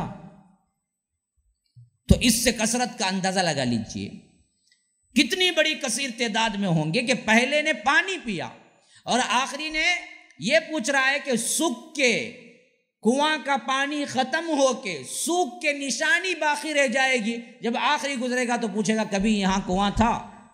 اتنی بڑی تعداد میں ہوں گے۔ اچھا، اب حضرت عیسیٰ طور پہ اور یہاں پر یہ معاملہ، اور یہ لوگ پورے زمین پہ پھیل جائیں گے۔ اب باقیات جو بھی مل جائیں نا، خواہ وہ جانور ہوں کوئی بھی ہوں، سب کو ماریں گے، جتنا ہو سکتا ہے اتنا ماریں گے۔ جب پورے زمین کو خون سے لال کر دیں گے اس وقت بھی ان کا بس نہیں چلے گا۔ وہ کہیں گے ہم نے زمین والوں کو تو مار دیا لیکن آسمان والے تو ابھی زندہ ہیں نا، اوپر بھی تیر چلاؤ، تو وہ اوپر بھی تیر چلائیں گے۔ تو حدیث میں آتا ہے کہ فرشتوں کو اللہ حکم دے گا اوپر سے بھی جب لوٹاؤ تو لال رنگ لپٹ کے لوٹاؤ ان کو، تو وہ لال رنگ کے ساتھ نیچے گریں گے تو وہ کہیں گے ہم تو آسمان والوں کو بھی مار رہے ہیں، تو وہاں بھی ماریں گے۔ اب ان احادیث سے دیکھیں ایک بات آیا ہوتی ہے، وہ شاید وہی دور ہوگا جو یہ ٹیکنالوجی آنے سے پہلے کا دور تھا، کیونکہ اگر بندوق ہوتی تو وہ بندوق سے شوٹ کرتے نہ، وہی تیر کا لفظ آیا ہے۔ تو معلوم ہوتا ہے کہ یہ جو ترقی کا زمانہ ہے اس کا عروج کلائمیکس یہی ہے جو اب ہم کیا کر رہے ہیں، واٹس ایپ، ٹویٹر، فلاں فلاں میں غارت ہو رہے ہیں، انٹرنیٹ، یہ جو ہے کہ میں سمجھتا ہوں یہ ہمارا کیا ہے، عروج کا دور ہے۔ اب اس کے بعد اور تھوڑا کچھ عروج تو ہوگا جہاں پر لیپ ٹاپ بھی اتنا ہو جائے گا اسے کہ کوئی اسکرین کی ضرورت نہیں ہوگی، کھولیں گے تو دیوار پہ پڑے گی اسکرین، آج بھی آ چکا ہے وہ، تو اسکرین ہی کی ضرورت نہیں، کھولو تو جس دیوار پہ چاہو جتنی بڑی چاہو اسکرین بنا لو، لیپ ٹاپ تم کیا ہے صرف اتنا لیپ ٹاپ رکھو، کام شروع کر دو۔ نینو میں آ رہا ہے پورا، اب شاید وہ ٹیکنالوجی کی دوسری چیز ہے جو نینو میں پہنچے گی، یہ سی صرف اتنا ہوگا بس، اور اتنی کولنگ ہوگی جو تم لگاتے ہو اس سے 1000 گنا زیادہ کولنگ ہوگی، وہ ویسی ایسی تیار ہو چکی ہے، جو تو ہوگی تو اتنی ہی ہوگی لیکن کولنگ، یہ سب چیزیں اور زیادہ دوسری طرف جا رہی، لیکن یہ ایک انتہا ایسی ہے شاید جہاں پر ایک ٹیکنالوجی بڑھتے بڑھتے پھر اس کے بعد دھڑام سے گر پڑے گی، پھر بندہ وہیں پہنچ جائے گا جہاں ٹیکنالوجی کے پہلے تھا، وہی گھوڑا سواری، وہی تلوار، وہی تیر، وہی چھپیر، وہی خیمے، سب وہی پچھلے دور میں پہنچ جائے گا، تب ہی یہ نشانیوں کا آغاز ہوگا شاید، کیونکہ ہمیں احادیث سے یہی ملتا ہے کہ اس زمانے کی جتنی باتیں آئی ہیں وہ سب کے سب کسی ٹیکنالوجی کی طرح اشارہ نہیں کرتے بلکہ اسی جگہ اشارہ کرتے ہیں۔ تو غرض کہ یہاں ہوگا یہ کہ یہ لوگ سب کو قتل کر دیں گے، اوپر بھی کر دیں گے، لیکن جو مسلمان حضرت عیسیٰ کے ساتھ طور پہاڑ پہ ہیں ان کا جینا حرام ہو جائے گا۔ کیوں نیچے نہیں اتر سکتے؟ اب پہاڑ پہ کیا ملے گا جی کھانے پینے کے لیے؟ کتنا سامان لے کے چڑھ سکتے ہیں پہاڑ پہ؟ جتنا ہو سکتا تھا لے کے چڑھ گئے ہوں گے، اب نیچے اترے تو یاجوج ماجوج ہیں۔ تو اسی لیے اللہ کے رسول صلی اللہ علیہ وسلم نے فرمایا ابو ہریرہ کی روایت کے مطابق کہ ایک گائے کے سر کی قیمت 100 دینار ہو جائے گی، اتنا قیمتی ہو جائے گا۔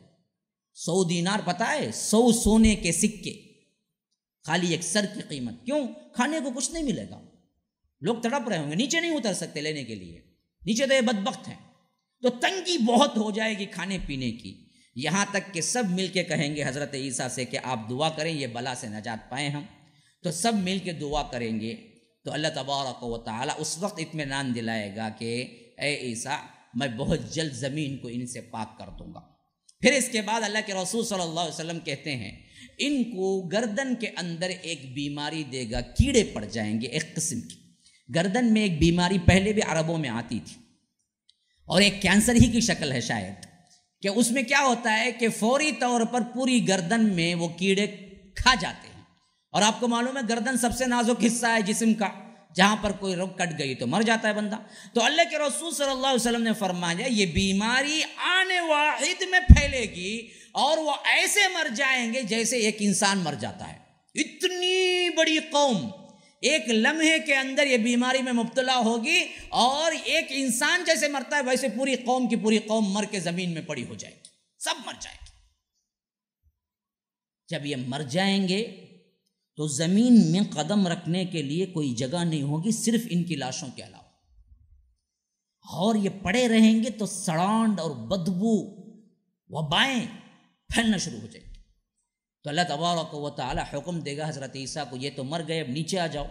جب وہ نیچے اتر کے آئیں گے تو یہ قدم زمین کا حصہ بھی خالی نہیں ہوگا جس پہ یہ قدم رکھ سکے، صرف یہ مردار ہی پڑے ہوئے ہوں گے، ان کے ہی مردے ہوں گے۔ تو اس وقت حضرت عیسیٰ کہیں گے اے اللہ اس بلا سے بھی نجات دے، ہم کیا کریں گے، کہاں قدم رکھیں گے، ان کی لاشیں تو پڑی ہوئی ہیں ہر جگہ۔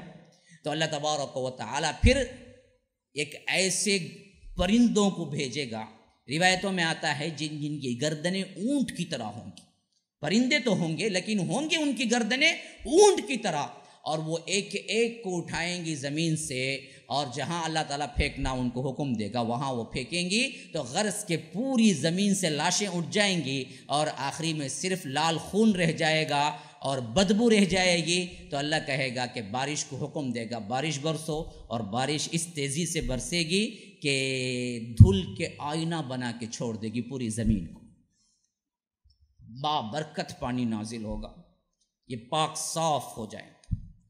حضرت عیسیٰ نیچے اتر پڑے گے، اب یہاں پر آئیں گے، دیکھیں گے یاجوج ماجوج کا فتنہ ختم ہو چکا ہوگا، وہ ابتدا یہ انتہا، اور یہاں پر دراصل ان کا قصہ تمام ہوتے ہی اگلے نشانیوں کا تسلسل شروع ہو جاتا ہے۔ اب اگلے نشانیوں کے تسلسل سے پہلے میں آپ کو ایک خاکہ دینا چاہتا ہوں۔ قیامت کی نشانیوں کے سلسلے میں ہمارے ذہنوں میں ایک خاکہ بن جائے، تاکہ ہم بہت قریب کی زندگی گزار رہے ہیں، تو مسلمانوں کو چاہیے کہ قرب قیامت کی نشانیاں اچھی طرح ذہن نشین رکھیں، تاکہ اگر ان کی زندگی میں پیش آ جائے تو وہ ٹیکل کر سکیں۔ دیکھیے، نشانیاں بہت سی ہیں، لیکن ان میں بعض نشانیاں وہ ہیں جن کو اللہ کے رسول نے خود اپنے دور میں قرار دیا کہ یہ قیامت کی نشانی ہے، تو وہ گزر چکی، جیسا کہ اللہ کے رسول کا آنا خود قیامت کی نشانیوں میں سے ایک نشانی ہے، اللہ کے رسول کی وفات خود قیامت کے نشانیوں میں سے ایک نشانی ہے، اور اسی طرح اللہ کے رسول کے زمانے میں چاند کا 2 ٹکڑے ہونا خود قیامت کی نشانیوں میں سے ایک نشانی ہے، اور اسی طرح آنے والے دور کے حساب سے کیا ہے، بہت سی چیزیں، خلفائے راشدین کے سلسلے میں حضرت عثمان کا قتل خود قیامت کی نشانیوں میں سے ایک نشانی ہے، اور اسی طرح پھر کیا ہے، کربلا کا واقعہ خود قیامت کی نشانیوں میں سے ایک نشانی ہے، اور پھر آنے والی چیز میں کیا ہے، حجاز سے ایک آگ نکلے گی، 500-600 میں ہو چکا، یہ بھی گزر چکی، تو بہت سی وہ چیزیں ہیں جن کو اللہ کے رسول نے کہا ہو گئی۔ دوسرا سیکشن وہ ہے جو کہ آج ہمارے دور میں موجود ہیں، اور یہ دھیرے دھیرے ختم نہیں ہوں گی، ایک ایک کر کے بڑھتی چلی جائیں گی۔ ان میں سب سے پہلی چیز آتی ہے فحاشی، عریانی، شراب، جوا، دھوکہ دہی، مارکیٹ زیادہ ہو جائیں گی، ننگے لباس، جانور انسان بن جائیں گے، اور جانور انسانوں سے کلام کریں گے۔ یہ سب چیزیں ہیں جن کو اللہ کے رسول نے کہا کہ قرب قیامت کی نشانیاں ہیں، جو آئیں گی تو بڑھتی چلی جائیں گی، ختم نہیں ہوں گی۔ مثلا سمجھیے، 100 سال پہلے کی فلم اٹھا کے دیکھیے، اتنی فحاشی نہیں ہوگی، پھر 50 سال پہلے کی کوئی فلم دیکھیے، اتنی فحاشی نہیں ہوگی، لیکن اس سے بڑھ کے ہوگی جو 100 سال پہلے کی تھی۔ لیکن آج کی کوئی نارمل فلم بھی اٹھا کے دیکھ لے، اتنی فحاشی ہے، 100 سال پہلے کا فلم انڈسٹری کا انسان بھی سوچ نہیں سکتا کہ اتنی فحاشی بھی ہو سکتی ہے۔ تو فحاشی بتدریج بڑھتی چلی گئی، عریانی بتدریج بڑھتی چلی گئی۔ سنی ایکٹرز بھی کبھی 100 سال 50 سال پہلے اتنی بے حیائی سوچ نہیں سکتے تھے جتنی بے حیائی آج ایک عام انسان کر سکتا ہے۔ تو بڑی اور بڑھتی جائے گی کہاں تک؟ یہاں تک کہ اللہ کے رسول نے کہا کھلے روڈ پر، شرعام، شاہراہ عام پہ لوگ ننگے ہو کے زنا کریں گے، اور کوئی نہیں پوچھے گا انہیں کیا کر رہے ہو۔ ان میں کا ابو بکر جیسا آدمی کون ہوگا جو کہے گا کہ بھائی کائی کوئی روڈ پہ کر تو ذرا کنارے کرے تو اچھا رنگنا بولے گا؟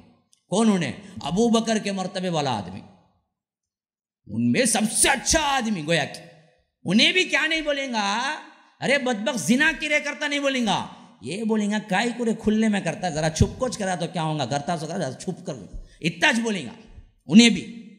تو یہ چیز جو ہے نا اب اور بڑھے گی، فحاشی اور یعنی، اور اللہ کے رسول صلی اللہ علیہ وسلم نے فرمایا کہ عورتیں اتنے بے حجاب ہو جائیں گی، نام کے کپڑے رہ جائیں گے، بلکہ کپڑے پہن کے بھی ننگی رہیں گی، اور سراسر جہنمی ہوں گی، جن کو میں اب تک نہیں دیکھا۔ وہ بھی کہہ دیا اللہ کے رسول نے، ایسی عورتوں کو میں نے اب تک نہیں دیکھا، لیکن وہ آئیں گی ضرور ضرور قرب قیامت میں، کہ ایسے لباس پہن کے آئیں گی جو لباس کے نام پہ دھبا داغ ہوگا، لباس تو نام کا ہوگا لیکن سب کچھ نظر آئے گا۔ یہ تو ہندوؤں میں نہیں، ایکٹرس میں نہیں، ہمارے مسلمانوں کے لڑکیوں میں اور ہماری بیٹیوں اور بہنوں میں بھی یہ لباس آ چکا ہے۔ اتنا ٹائٹ لباس پہنتی ہیں، مشکل ہو جاتا ہے کہ جسم ہے یا لباس ہے. اور اس میں بھی ترا یہ کہ برقع بھی ایسی ٹائٹ پہنتی ہیں، گویا کہ کیا ہے، انسان نظریں جھکا لے کہ برقع نہیں ہے، پورا جسم خند و خال نظر آتا، یہ خد و خال پورا نظر آتا. لا حول ولا، یہ چیز ہم میں بھی بڑھ رہی ہے، غیروں میں، لیکن پوری دنیا میں ایک حد تک بڑھ رہی ہے، فحاشی، عریانی. اور اسی طرح مالز دیکھو نا ذرا، پرانے زمانے میں ایک ناٹر کا دکان، ایک محلے ہوگا تو ایک بازار، وہاں گیا تو یہاں گیا تو وہاں زندگی گزر جاتی. اب کیا کیا نہیں ہے، ایک مال میں 17 تھیٹر کہتے ہو، اس کے اندر ایشیا کا سب سے بڑا کہتے ہونے تھیٹر، اس میں کیا کی کہتے الا بلا کیا کیا ہونا سب ہے. وہ یہ کو چلے جاؤ، وہ فونک چلے جاؤ، وہ وہاں چلے جاؤ، گئے تو گم ہو جاؤ، پتے پورے خالی، جیب خالی، پھر بھی انسان تھکتا نہیں، پھر جاؤں گا بولتا. تو بڑے بڑے مال جگہ لے لیے ہیں، اور ان مالوں میں سب سے بڑی بے حیائی اور بیٹھی ہوئی ہیں اوپر مینج کرنے والی کون؟ خواتین. یہ بھی کہہ دیا عورتیں تجارت کو سنبھال لیں گی، مرد گھر میں بیٹھ کو ٹی وی دیکھیں گا، انہیں کام کو جا کو آئیں گی. کیا جی کماؤ کو لایا داں لا کو، بیٹھو گے تو بیٹھیں گا، اٹھو گا تو اٹھیں گا، بچوں کو دھو گا تو دھلاؤں گا، لے جاؤ کپڑے پہنو گا تو پہناؤں گا. یہ اس کا کام ہو جائے گا، وہ اس کا کام ہو جائے گا. انہیں بن ٹھن کو نکلیں گی کسی اور کے ساتھ، انہیں دیکھ لو بیٹھا رہنگا، ہاں برابر کرتی، انہیں کام کو جا کو آتی نا، مجھے تو کام نہیں نا، کیا کریں. ہوتا ہے آج، کوئی بڑی بات ہے، یہ سب عام ہے. کئی گھرانوں کو میں خود جانتا ہوں جن کے مرد بیٹھ کے بھیجتے ہیں. بھائی میں جانتا ہوں تو بچہ کو پوچھ لینا کسے جانتا ہوں، نہیں بولوں گا میں. کیا میں یہ بتا رہا ہوں کہ بہت سے ایسے مرد بے حیا ہیں جو بیٹھ کے بھیجتے ہیں باقاعدہ، اور وہ جاتی بھی ہے کس کے ساتھ، آتی بھی ہے کس کے ساتھ، سوتی بھی ہے کس کے ساتھ، سب معلوم ہے، پھر بھی انہیں نام کا شوہر بن کے پھر لے کو رہتا. ارے بے وقوف تیری بیوی کیا کیا کرتی معلوم بھائی، کیا کریں گے، انہیں اتنا کما کو دیتی، میں چپکے سائڈ میں بیٹھتا سو، اس کے کتے کی ہی کہتا انہیں. لا حول ولا قوت. اب یہ چیز عام ہو گئی ہمارے ایریے میں، مسلمانوں کے ایریے میں. اب یہ چیزیں کیا ہی، یہ قیامت کی نشانیاں ہی اصل میں، جو ایک ایک کر کے بڑھیں گی اور بڑھیں گی اور بڑھیں گی. اور شراب دیکھو، میں سمجھتا ہوں دنیا کا کون سا دکان بھی 4 بجے نہیں کھلتا رہنگا سوائے شراب کے دکان کی. ہاں 4 بجے بھی دیکھو نہیں کھولیں گا انہیں برابر. اور 4 بجے انہیں بولو بالفرض کوئی دکان کھول کے بیٹھا بھی تو گاہک نہیں آئیں گا، لیکن شراب کے دکان میں لائن کھڑتی اس وقت بھی.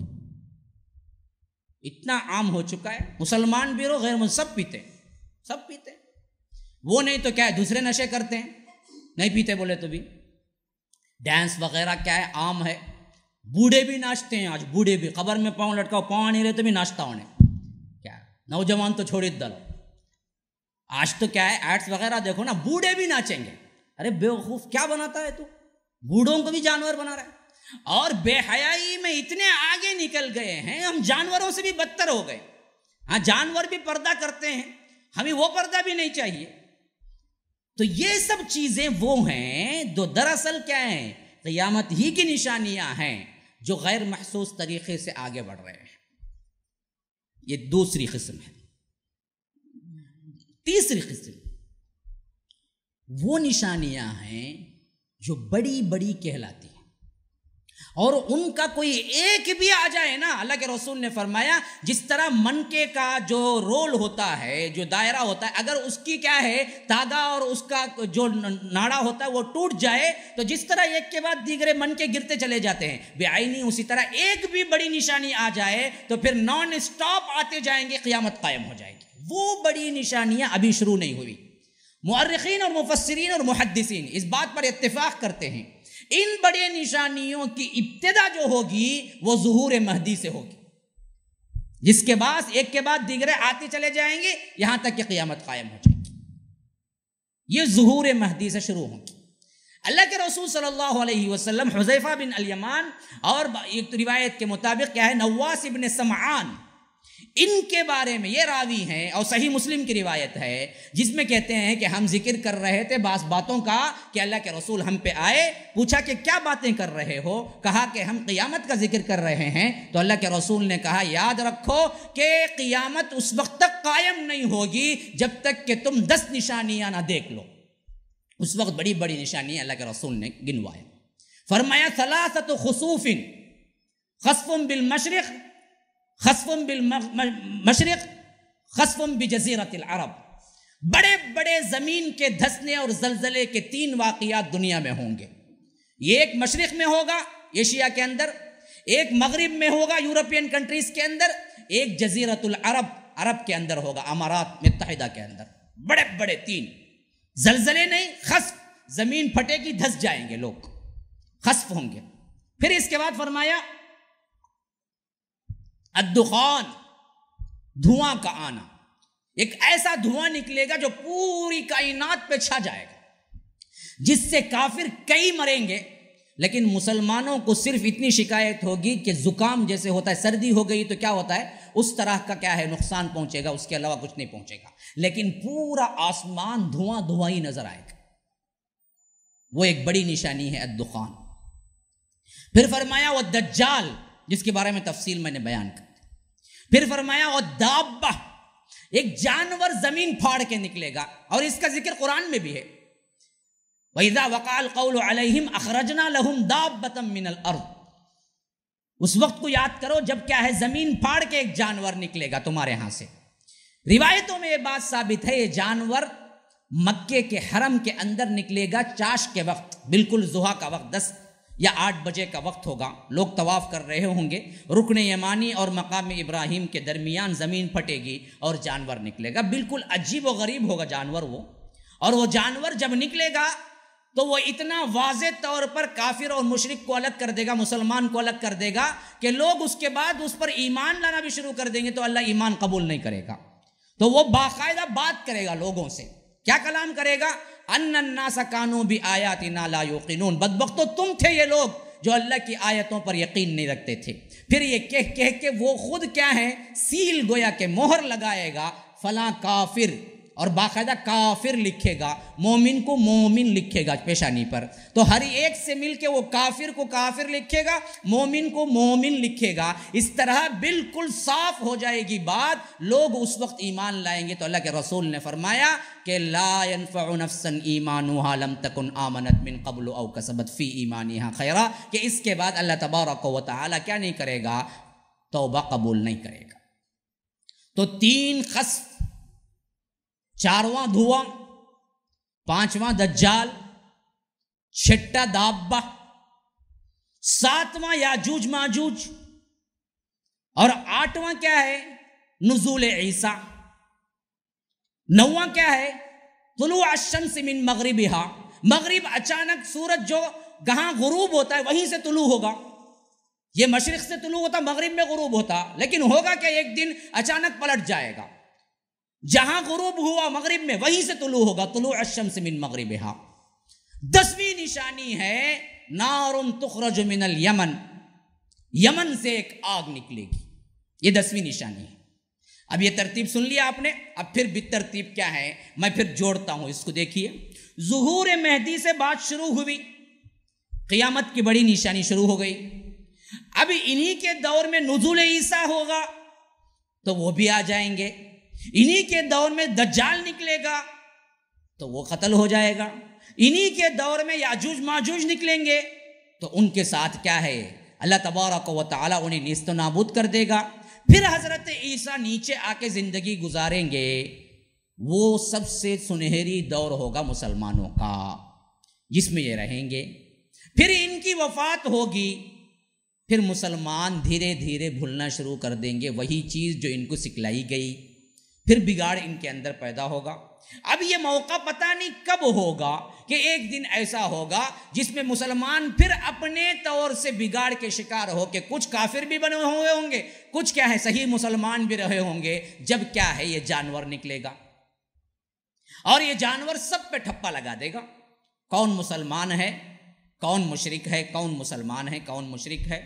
گویا کہ ایک حتمی فیصلہ ہونے والا ہوگا. تو ایسا ہی کوئی ایک زمانہ ہوگا، ایک بہت بڑا زمانہ گزر جائے گا جس میں کیا ہے یہ جو نکلا ہے خروج یہ لوگ بھول جائیں گے. تو اچانک طلوع الشمس من مغربها ہو جائے گا. آپ کو معلوم ہے کہ یہ جو سسٹم ہے نا اس کے تحت پورا سسٹم ہے. یہ سورج غروب اور طلوع ہوتا ہے، یہ خالی سورج غروب طلوع نہیں ہوتا، یہ پورے سیارے ہیں جس کی وجہ سے یہ برابر ادھر سے ادھر ہوتا ہے. جب اچانک یہ ٹہر کے وہیں سے نکلے گا تو پورا ایک ہنگامہ ہو جائے گا دنیا کے اندر، کیونکہ ہونا بدہی بات ہے.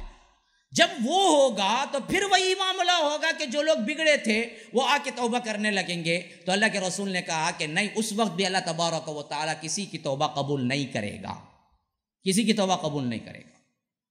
اللہ تبارک و تعالیٰ اس وقت بھی وہ آخری نشانی کہہ دیں گے. پھر اس کے بعد کا وہ عرصہ ہے جس میں دخان کب ہوگا اس کی کوئی تعین کسی حدیث سے نہیں ملتی. یہ دھوئیں کا نکلنا کس زمانے کے تحت ہوگا ہمارے پاس کوئی حدیث نہیں ہے. صرف اتنا معلوم ہے کہ دھواں نکلے گا جس سے کافر مریں گے اور مسلمانوں کو زکام کی طرح نزلہ ہوگا، بس اس کے علاوہ کچھ نہیں ہوگا. یہ کب ہوگا واقعہ ہمیں کوئی تعین نہیں ملتی. لیکن اس کے بعد کا وہ عرصہ ہے جس میں اللہ کے رسول صلی اللہ علیہ وسلم نے ہمیں خبر دی کہ وہ جو مسلمان ٹھہرے تھے بعض حضرت عیسیٰ کے زمانے میں، یہ بھی اتنے خراب ہو جائیں گے کہ ان کو نماز روزہ کیا ہے یہ بھی نہیں معلوم ہوگا، وہی بھول جائیں گے. کعبہ ویران ہو جائے گا، مدینہ بھی ویران ہو جائے گا، نماز پڑھنے والا کوئی نہیں ہوگا، نہ ان کو پتا ہوگا. حتیٰ کہ اتنے بیگانہ ہوں گے دین سے کہ کوئی بڑی مشکل پیش آئے تو ان کے بڑی بوڑھیاں کہیں گے ہمارے باپ دادا سے ہم نے سنا مشکل میں لا الہ الا اللہ پڑھنے سے آسانی ہوتی ہے، تو تم لا الہ الا اللہ پڑھو. اتنا ہی یاد ہوگا مسلمانوں کو، اتنا ہی یاد ہوگا، اس کے علاوہ کچھ نہیں یاد ہوگا ان کو. یہی وہ عرصہ ہے جس میں معلوم ہوتا ہے کہ ایک صبح ایسا ہوگا کہ اچانک دیکھیں گے تو مصحف کے اندر سے تمام آیتیں اللہ اٹھا لے گا، قرآن میں صرف خالی ورق رہ جائے گی، قرآن کو اللہ اٹھا لے گا. تو بھول پہ بھول تو لوگ کیا ہیں، ٹوٹلی اسلام اور دین کو چھوڑ دیں گے، کوئی چیز ان میں باقی نہیں رہے گی مسلمانیت کی. اسی لیے اللہ کے رسول صلی اللہ علیہ وسلم نے فرمایا کہ قیامت کا قیام سب سے شریر ترین لوگوں پر ہوگا اور سب سے برے، سب سے خراب لوگوں پر ہی قیامت قائم ہوگی. اور دوسری حدیث میں ہے کہ ایک انسان بھی اگر اللہ اللہ کرتے رہے تو اس وقت تک یہ دنیا نہیں مٹے گی. تو معلوم ہوا اللہ اللہ کرنے والا بھی کوئی نہیں ہوگا، اللہ اللہ کرنے والا بھی کوئی نہیں ہوگا. اللہ کے نام کو بھی بھول جائیں گے، جیسے آج ہماری مغربی نسل نے بھلا دیا ہے. ہاں، مشرق کے بہت سے لوگوں نے کیا کیا، پیسے کی چکا چوند، پیسہ ڈالر، تو اپنی نسلوں کو لے جا کے کیا کیا، مغرب میں سیٹل کر دیا. ہاں، کوئی انگلستان چلا گیا، کوئی یورپ کے کنٹریز میں چلا گیا، کوئی امریکہ چلا گیا. پھر ان کی نسلوں کے نسلیں جب آئی نا، آج ویسی نسلیں، آج آنکھوں دیکھی آپ دیکھ سکتے ہیں امریکہ میں جن کے باپ دادا پکے مسلمان تھے، امریکہ آئے تو 2 نسلوں میں اتنا بگڑے، اب وہ مسلمان ہیں یعنی ان کو بھی معلوم نہیں، بھول گئے. وہ لوگ انہی کی طرح چڈی پہنتی ہیں، انہی کی طرح کیا لباس، انہی کی طرح بات چیت، انہی کی طرح شباب کباب، انہی کی طرح ڈانس. کئی ایسے نسلیں ہیں، خاندانیں ہیں جو امریکہ جا کے برباد ہو گئے 2 ہی نسلوں میں. دادا جب آئے تھے داڑھی تھی، مسلمان تھے، لیکن وہاں بسے ایسے کہ وہیں کے ہو کے رہ گئے، بھول بھی گئے کہ مسلمان ہیں یا نہیں ہیں ہم، یہ بھی پتہ نہیں. نسلیں برباد ہو اور نسلوں کے ہاں سے دین ہی مٹ گیا. آج ہم بڑے شوق سے دیکھتے ہیں کہ ہمارا بیٹا سیٹل ہو جائے امریکہ کو.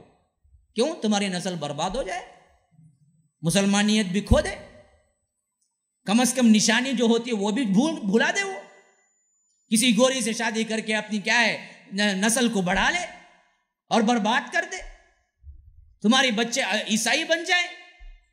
ایسے کئیوں کے ہو گئے، پھر بھی ہمیں عقل نہیں آتی، ہم یہی کہتے رہیں اور اسی خواہش میں رات دن کیا ہے کوششیں کرتے ہیں کہ بیٹا یورپ چلا جائے، بیٹا امریکہ چلا جائے، فلاں بن جائے.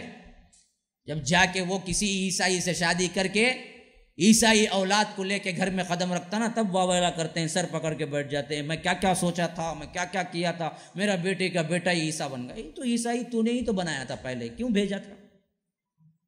تو اپنے ہاتھوں سے کیا تھا. یہ ابتدا جو ہے نا آج سمجھنے کی، یہ اس سے سمجھو جب قیامت قائم ہوگی. یہ کیوں یہ نشانیاں اتنی چیز کھلے عام آپ کو میں بیان کر رہا ہوں، اللہ کے رسول نے ہمیں دیا اس وجہ سے کہ بچو، جتنا ہو سکتا ہے بچنا ہے، بچو، اپنی نسل کی حفاظت کرو، ذمہ داریاں لگاؤ، بچوں میں ایمان عمل دیکھو. مسلمانیت ہمارا ترہ امتیاز ہے، مسلمانیت ہم چھوڑ نہیں سکتے، دنیا کی ہر خوشی سے چھوڑ سکتے ہیں، یہ چیزیں ہمارے اندر پیوست ہونی چاہیے، نہیں ہوتا، یہ نہیں ہوتا ہے، یہی مسئلہ ہے سب سے بڑا۔ تو یہی حال ہوگا قیامت کے قائم ہونے کا۔ قیامت اس وقت تک قائم نہیں ہوگی جب تک کہ کوئی بھی اللہ اللہ کرنے والا نہ ہوگا، اگر ہوگا تو قیامت قائم نہیں ہوگی، لیکن بھول اتنی طاری ہوگی کہ آخر کار نسلاً بعد نسل بھولتے بھولتے بھولتے اللہ کے نام کو بھی بھول جائیں گے لوگ، صرف شریر لوگ، شر پسند لوگ باقی رہ جائیں گے اور اپنے کاموں میں مگن، مصروف، ہلچل، یہی چیز ہوگی جو آج ہماری دنیا میں کیا ہے، ہم کو کیا ہے، مصروف رکھتی ہے۔ تو اسی وجہ سے بعض جگہ اللہ تبارک و تعالیٰ نے اشارہ دیا ہے کہ قیامت جب آئے گی تو اچانک آئے گی، حالانکہ اچانک نہیں آئے گی، بہت سی نشانیاں، لیکن اتنی نشانیاں دیکھنے کے باوجود بھی جو آخری لوگوں پر قائم ہوگی ان کو اچانک ہی لگے گا، کیوں؟ پھر بھول جائیں گے۔ تو کیسے قائم ہوگی؟ تو اللہ کے رسول صلی اللہ علیہ وسلم نے ہمیں بتایا تھا کہ وہ قائم ہونے کا دن تو مجھے معلوم ہے وہ جمعہ کا دن ہوگا، جمعہ کے دن ہی قیامت قائم ہوگی۔ اور یہ بھی اللہ کے رسول صلی اللہ علیہ وسلم نے بتایا قائم ہونے کی ابتدا سور سے ہوں گی، تو مجھے وہ شخص بھی معلوم ہے جو سب سے پہلے سور کی آواز سنے گا، وہ ایک بوڑھا ہوگا جو اپنی دیوار کی مرمت کر رہا ہوگا، پیسٹنگ کر رہا ہوگا، ایک بوڑھا اپنی دیوار کو پیسٹ کر رہا ہوگا، مٹی لگا رہا ہوگا، جو سب سے پہلے سن کے بے ہوش ہو کے گر پڑے گا۔ اللہ کے رسول صلی اللہ علیہ وسلم نے بتایا یہ قیامت کے سور پھونکے جانے سے بھی اور یہ طلوع الشمس من مغربها، مغرب سے سورج نکلنے سے بھی درمیان میں وہ ہے جو اللہ کے رسول نے فرمایا نار تخرج من الیمن، یمن سے ایک آگ نکلے گی، اور وہ کیا کرے گی؟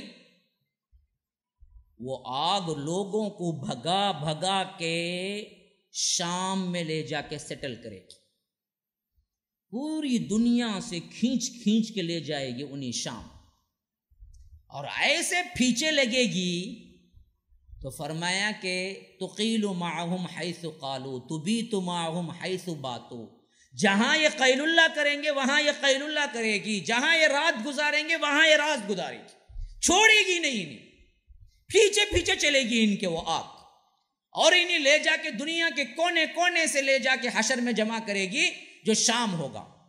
تو اس سے معلوم ہوتا ہے کہ دو حشر ہیں ہمارے اصل میں، ایک حشر ہے دنیا کا، ایک حشر ہے آخرت کا۔ قبر سے اٹھنے کے بعد جہاں جمع ہوں گے نا وہ آخرت کا حشر ہے، دنیا ہی کی زندگی میں ایک جگہ جمع ہوں گے وہ ہے دنیا کا حشر، اور وہ حشر ہے شام کا علاقہ۔ پوری کائنات میں سے جتنے لوگ بکھرے ہوئے ہوں گے ان سب کو کھینچ کھینچ کے لے جائے گی یہ آگ۔ کہاں لے جائے گی؟ اصل وہاں پر جہاں پر اللہ کے رسول نے حشر ہونے کا اعلان کیا، شام۔ اور اللہ کے رسول ذکر کرتے ہیں مسلم کی روایت کے مطابق جانے والوں میں بھی کئی فریق ہو جائیں گے، بعض لوگ ہوں گے وہ جن کے پاس سواریاں ہوں گی، وہ بھی چلیں گے، لیکن تنگی کی وجہ سے کبھی چلنا بھی پڑے گا، کبھی سوار بھی ہونا پڑے گا۔ بعض لوگ وہ ہوں گے جو سوارے پر دو اشخاص تیار ہو کے بیٹھ کے جائیں گے، جگہ نہیں ملے گی۔ بعضوں کے پاس کیا ہوگا، ایک سواری ہوگی، تین ہوں گے، مشکل پڑ کے جائیں گے۔ بعضوں کے پاس کیا ہوگا، 4 ہوں گے، ایک سواری ہوگی۔ بعضوں کے پاس کیا ہوگا، 4 نہیں بلکہ 10 افراد ہوں گے، ایک سواری ہوگی۔ بعضوں کے پاس کچھ بھی نہیں ہوگا، انہیں صرف آگ ہی ڈھکیل کے لے جائے گی۔ آگ آئے گی، آگ کے ڈر سے بھاگیں گے، جہاں رکیں گے آگ بھی وہیں رکے گی، انتظار کرے گی۔ قیل اللہ بولتے ہیں دوپہر کے کھانے کے بعد سونے کو۔ اللہ کے رسول نے فرمایا تقیل معہم حیث قالوا، جہاں یہ قیل اللہ کریں گے وہیں آگ بھی قیل اللہ کرے گی، ٹھہر کے انتظار کرے گی، پھر اٹھتے ہی پھر پیچھے بھگائے گی۔ تبیت معہم حیث باتوا، بات یبیت کا مطلب ہے رات گزارنا۔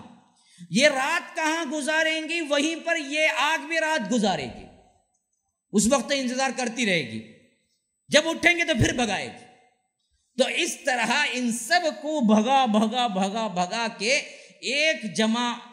ایک جگہ ان پر کیا ہے باقاعدہ فٹ ہو جائے گا، وہ ہے دنیا کا حشر جو شام ہوگا۔ آج دیکھیے نا، آپ ذرا اندازہ لگائیں، سب سے زیادہ فساد اور سب سے زیادہ انسانی قتل جہاں ہو رہا ہے نا وہ شام ہے۔ آج دیکھو، یہ داعش کا مسئلہ ہو، اس سے پہلے کا ہو، اور اسی طرح کیا یہ بدبخت جو ہے اب اسد، اس کا مسئلہ ہو، یہ پکا علوی ہے، جو علی کو اللہ بولتا ہے وہ ہے یہ بشار الاسد۔ تو یہ سب جتنے بدبخت ہیں نا سب وہاں پہلے سے جمع ہوئے اور جمع ہوں گے آنے والے دنوں میں، اور اس طرح یہ سب کے سب کیا ہو جائیں گے، پورے مفسدین کی جگہ وہاں آ کے کھڑے ہو جائیں گے۔ اچھا ایک بات اور سمجھ لیجئے، کوئی بھی اللہ والا انسان قیامت کو نہیں دیکھے گا، کیونکہ قیامت ایک ایسی دہشت ناک مرحلہ ہے جس میں اللہ تبارک و تعالی اپنوں کو نہیں رکھے گا۔ کوئی بھی اللہ والا بندہ قیامت کو نہیں دیکھے گا، سب کے سب اللہ اس سے پہلے اٹھا لے گا۔ ایک حدیث کی روایت ہمیں یہ بات بتلائی جاتی ہے، اب یہ جو چیز انسان کی آخری انتہا ہوگی نا، یہ انتہا اس وقت ہوگی جب زمین پر کوئی بھی اللہ اللہ جاننے والا بھی نہیں ہوگا، تو معلوم ہوا قیامت ہونا یقینی اور نہ اس کو ٹالا جا سکتا ہے۔ لیکن ایک بات یقینی، ہماری نسلوں کے اندر اللہ اللہ ہوگا تو قیامت قائم نہیں ہوگی، ہمارے نسلوں کے اندر دین ہوگا تو قیامت قائم نہیں ہوگی، ہمارے اولاد کی تربیت ٹھیک زاویے پر ہوتی رہے گی تو قیامت قائم نہیں ہوگی۔ تو سب سے بڑا پیغام جو ہمیں ملا وہ یہ کہ تم اپنے اندر دین اور دینداری اور اولاد کے اندر تعلیم دین یہ لے آؤ، اس کی جد و جہد کرو، اس سے اللہ کی رحمت آتی ہے۔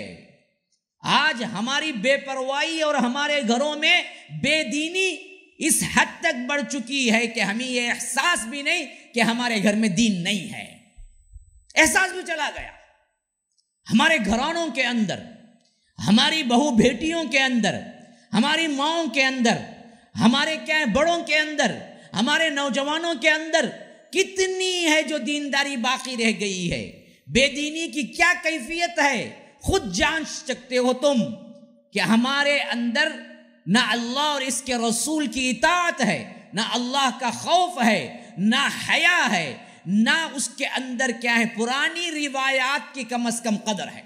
اللہ کے رسول صلی اللہ علیہ وسلم نے فرمایا اذا لم تستحی فاصنع ما شئت، اور یہ نہیں کہا کہ میرا قول ہے، کہا کہ پچھلے انبیاء کی جو سب سے اچھی باتیں باقی رہ گئی ہیں ان میں سے ایک بات یہ ہے جو میں کہہ رہا ہوں کہ اذا لم تستحی فاصنع ما شئت، اگر تم حیا نہ کرو جو چاہے کرو، حیا نہ کرو جو چاہے کرو۔ کیا مطلب؟ تمہاری حیا ہی تمہیں کیا ہے روکتی ہے برائیوں سے۔ حیا نہ ہوگی تو پھر انسان درندہ بن جائے تو بھی اس کو شرم نہیں آئے گی۔ آج یہی درندگی ہے جو ہمارے نوجوانوں کو لپیٹ میں لے رہی ہے، ہمارے لڑکیوں کو اور ہمارے گھروں کو، ہمارے ماؤں بہنوں کو اتنی بے حیا کر گئی ہیں کہ ایک ساتھ بیٹھے سنیما اور ایک ساتھ بیٹھے پکچر، ایک ساتھ بیٹھے سیریل خود دیکھتے ہیں اور جوں تک نہیں رینگتی کہ یہ وہ فحاشی کی سین ہے جو مل بیٹھ کے نہیں دیکھ سکتے، حرام ہے۔ اس کا مطلب ہے کہ اکیلے اکیلے بہت دیکھو، نہیں، وہ تو ہو ہی نہیں، مل بیٹھ کے تو کبھی نہیں، لیکن احساس نہیں۔ گھروں میں سے، خاندانوں میں سے، بیوی بچوں میں سے دین کی رغبت کم ہوتی چلی گئی اور دینداری نام کی بھی باقی نہیں بچی، تو یہ گویا کہ خود ہم ہیں جو قیامت کو دعوت دے رہے ہیں، قیامت کو دعوت دے رہے ہیں۔ اس کے لیے تمہارا سب سے اہم چیز جس پر تمہیں کیا ہے متوجہ ہوشیار ہونا ہے، وہ کیا ہے؟ گھر کے اندر دین لاؤ۔ شادیاں ہوتی ہیں 6 مہینے نہیں رہ پاتے، طلاقیں ہوتی ہیں، شادیاں ہوتی ہیں بڑے دھوم دھام سے، 3 مہینے نہیں رہ پاتے، میاں بیوی الگ ہو جاتے ہیں. ہر ایک شاکی ہے ہر ایک سے. بیوی شاکی ہے شوہر سے, شوہر شاکی ہے بیوی سے. کیوں؟ بچے شاکی ہیں باپ سے, باپ شاکی ہے اپنی اولاد سے. کیوں؟ کتاب و سنت پہ چلنے والا کوئی نہیں ہے, کوئی نہیں ہے. سب اپنے حق کا نعرہ مارتے ہیں, دوسروں کے حقوق دینے کے لیے تیار نہیں ہوتے. ورنہ تو وہ زندگی جو رسول اللہ صلی اللہ علیہ وسلم نے دی تھی وہ تو ایک کامیاب زندگی تھی میاں بیوی کی, لیکن اب زیادہ تر ٹوٹتی ہوئی نظر آتی ہے. کیوں؟ اس وجہ سے کہ حقوق ادا کرنے کے لیے تیار نہیں, بلکہ پہچانتا بھی نہیں کوئی بندہ. دینداری ختم, نہ کوئی سیکھتا ہے, نہ کوئی سمجھتا ہے, نہ کوئی عمل کرتا ہے, اپنی منمانی کرتا ہے, تو رشتے ٹوٹ جاتے ہیں. یہی حال بچوں کی تربیت کا بھی ہے, یہی حال کیا ہے بڑوں کے ادب کا بھی ہے. جہاں بھی جاتا ہوں نا میں, مجھ سے اپیل ہوتی ہے کہ مولوی صاحب ماں باپ کے احترام و خدمت کو کوئی آواز بولو. اب میں تقریباً 2-3 جمعہ تقریباً میں لگاتار باہر رہا ہوں, تو وہاں کے جو منتظمین ہوتے ہیں مجھ سے بولتے ہیں کہ ماں باپ کی خدمت اور اہمیت پر گفتگو کرنا نہ بھولیے. میں ان سے یہی پوچھتا ہوں, وہ اولاد ہی کیا جو ماں باپ کی اہمیت اور احترام نہ رکھے, تو پھر بڑے کیسے بنی؟ خراب تو آپ نے کیا.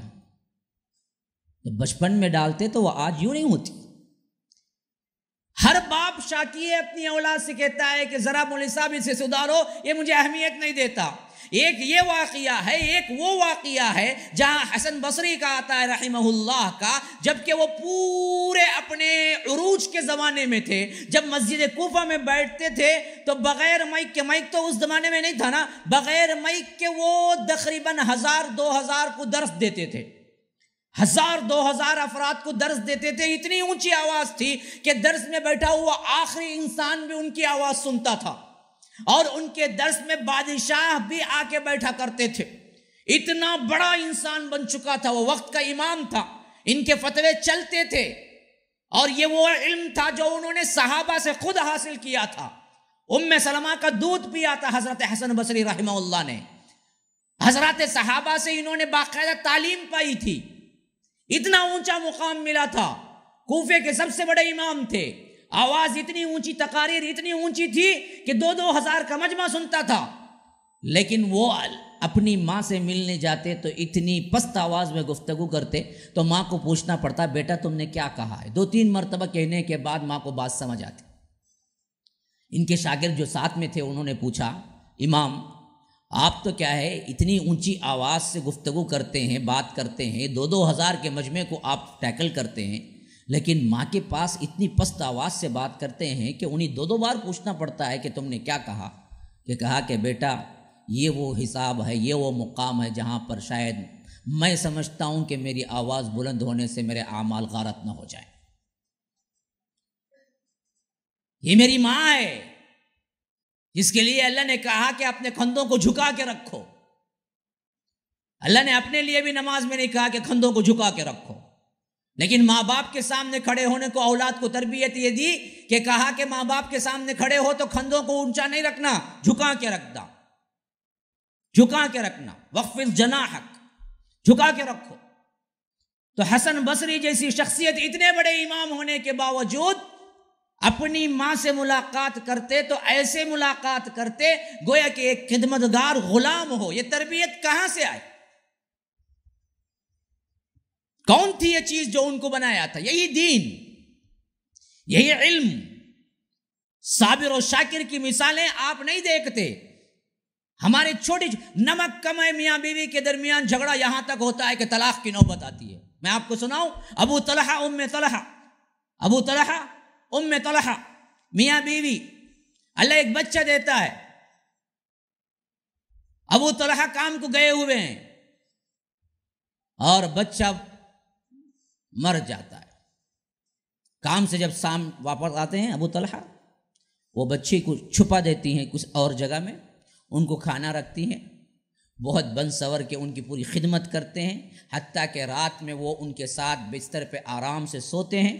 صبح سویرے جب فجر کی نماز کے وقت اور تہجد کے وقت اٹھتے ہیں تو ام طلحہ کہتی ہیں کہ دیکھو کسی نے کوئی آپ سے قرض دیا ہے اور اس کے بعد وہ دوبارہ مانگ لے تو کیا آپ اس کو دینے میں تردد محسوس کریں گے، مشکل پڑیں گے؟ تو ابو طلحہ کہتے ہیں کہ نہیں جی، ایک ایسی بات ہے، ایمان کا تقاضا یہی ہے کہ کسی کو میں نے قرض کسی سے لیا ہے اور اس کو مانگ رہا ہے تو ہم کو واپس دے دینا ہے، اس میں کیا پریشانی؟ تو کہا کہ دیکھو اللہ نے تمہیں بھی ایک چیز دی تھی بیٹا، وہ کل رات اللہ نے لے لیا، اس وجہ سے تم کیا صبر کرنا۔ کون ہے؟ ایک عورت کیسے ٹیکل کر رہی ہے، دیکھیے اپنے میاں کو، اور باوجود بیٹے کے وفات پر ہے کوئی آج ایسی عورت جو ایسے تحمل سے کیا ہے اپنے شوہر سے پیش آئے؟ کون سی چیز تھی جو ان کو ایسے سکھا دی؟ ابو طلحہ حیران رہ جاتے ہیں، یہ کیا کہہ رہی ہو تم؟ کل رات سے میرا بچہ مرا ہے اور تم اتنے خوشباش اور مجھے پوری خدمت کی اور میں نے کیا ہے رات پوری سکون سے گزاری۔ کہا کہ ہاں میں آتے ہی بتا دینا ہی چاہتی، لیکن میں نے سوچا کہ تم پریشان ہو جاؤ گے، تم پریشان ہو جاؤ گے اور مجھے تمہیں پریشان کرنا نہیں تھا، اس وجہ سے میں نے صبح رات پورا سکون سے تمہیں سونے دیا، اب صبح بتلا رہی ہوں۔ وہ اللہ کے رسول کے پاس پہنچتے اور کہتے ہیں کہ اللہ کے رسول میری بیوی نے میرے ساتھ یہ کیا ہے۔ تو اللہ کے رسول کہتے ہیں کہ واہ کیا واہ، واقعتاً کیا بردبار بیوی ملی ہے تمہارے لیے، جاؤ میں دعا کرتا ہوں کہ اللہ تمہیں اور ایک نیک اولاد دے، اور دوسری اولاد وہ ہوتی ہے جو عائشہ نام کی فقیہ بنتی ہے اور بڑے بڑے اماموں کے امام بنتی ہے، ابو طلحہ کی دوسری بیٹی۔ تو اس طرح گھروں کے اندر تم ٹیکل کرو گے، قرآن و سنت کے مطابق چلو گے تو تمہیں جنت کا ماحول سا نظر آئے گا۔ لیکن ہے کہیں چھوٹی چھوٹی باتوں پر، چھوٹی چھوٹی جھگڑوں پر کیا کیا نہیں ہو جاتا ہے ہمارے، کیوں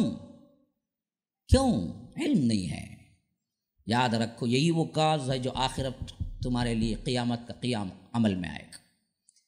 ہم اپنے اولاد کی تربیت سے غافل ہیں، اپنے گھروں کی تربیت سے غافل ہیں، اپنی بیویوں کی تربیت سے غافل ہیں، اپنے ماں باپ کے ادب سے غافل ہیں۔ یہ علم ہے جو انسان کو سکھاتا ہے، اس کو نہیں چھوڑنا ہے۔ تو اسی وجہ سے میں نے قیامت کی نشانیاں مسلسل بیان کی ہیں، تاکہ کیا ہے یہ علم ہو جائے کہ ہم کس دور میں گزار رہے ہیں اپنا جینا۔ ایسا وقت ہے کہ اگر تم اٹھو دین کے کام کے لیے اور اپنی زندگی کھپا دو تو اس وقت کام کرنے والا 100 شہیدوں سے زیادہ ثواب پانے والا ہے۔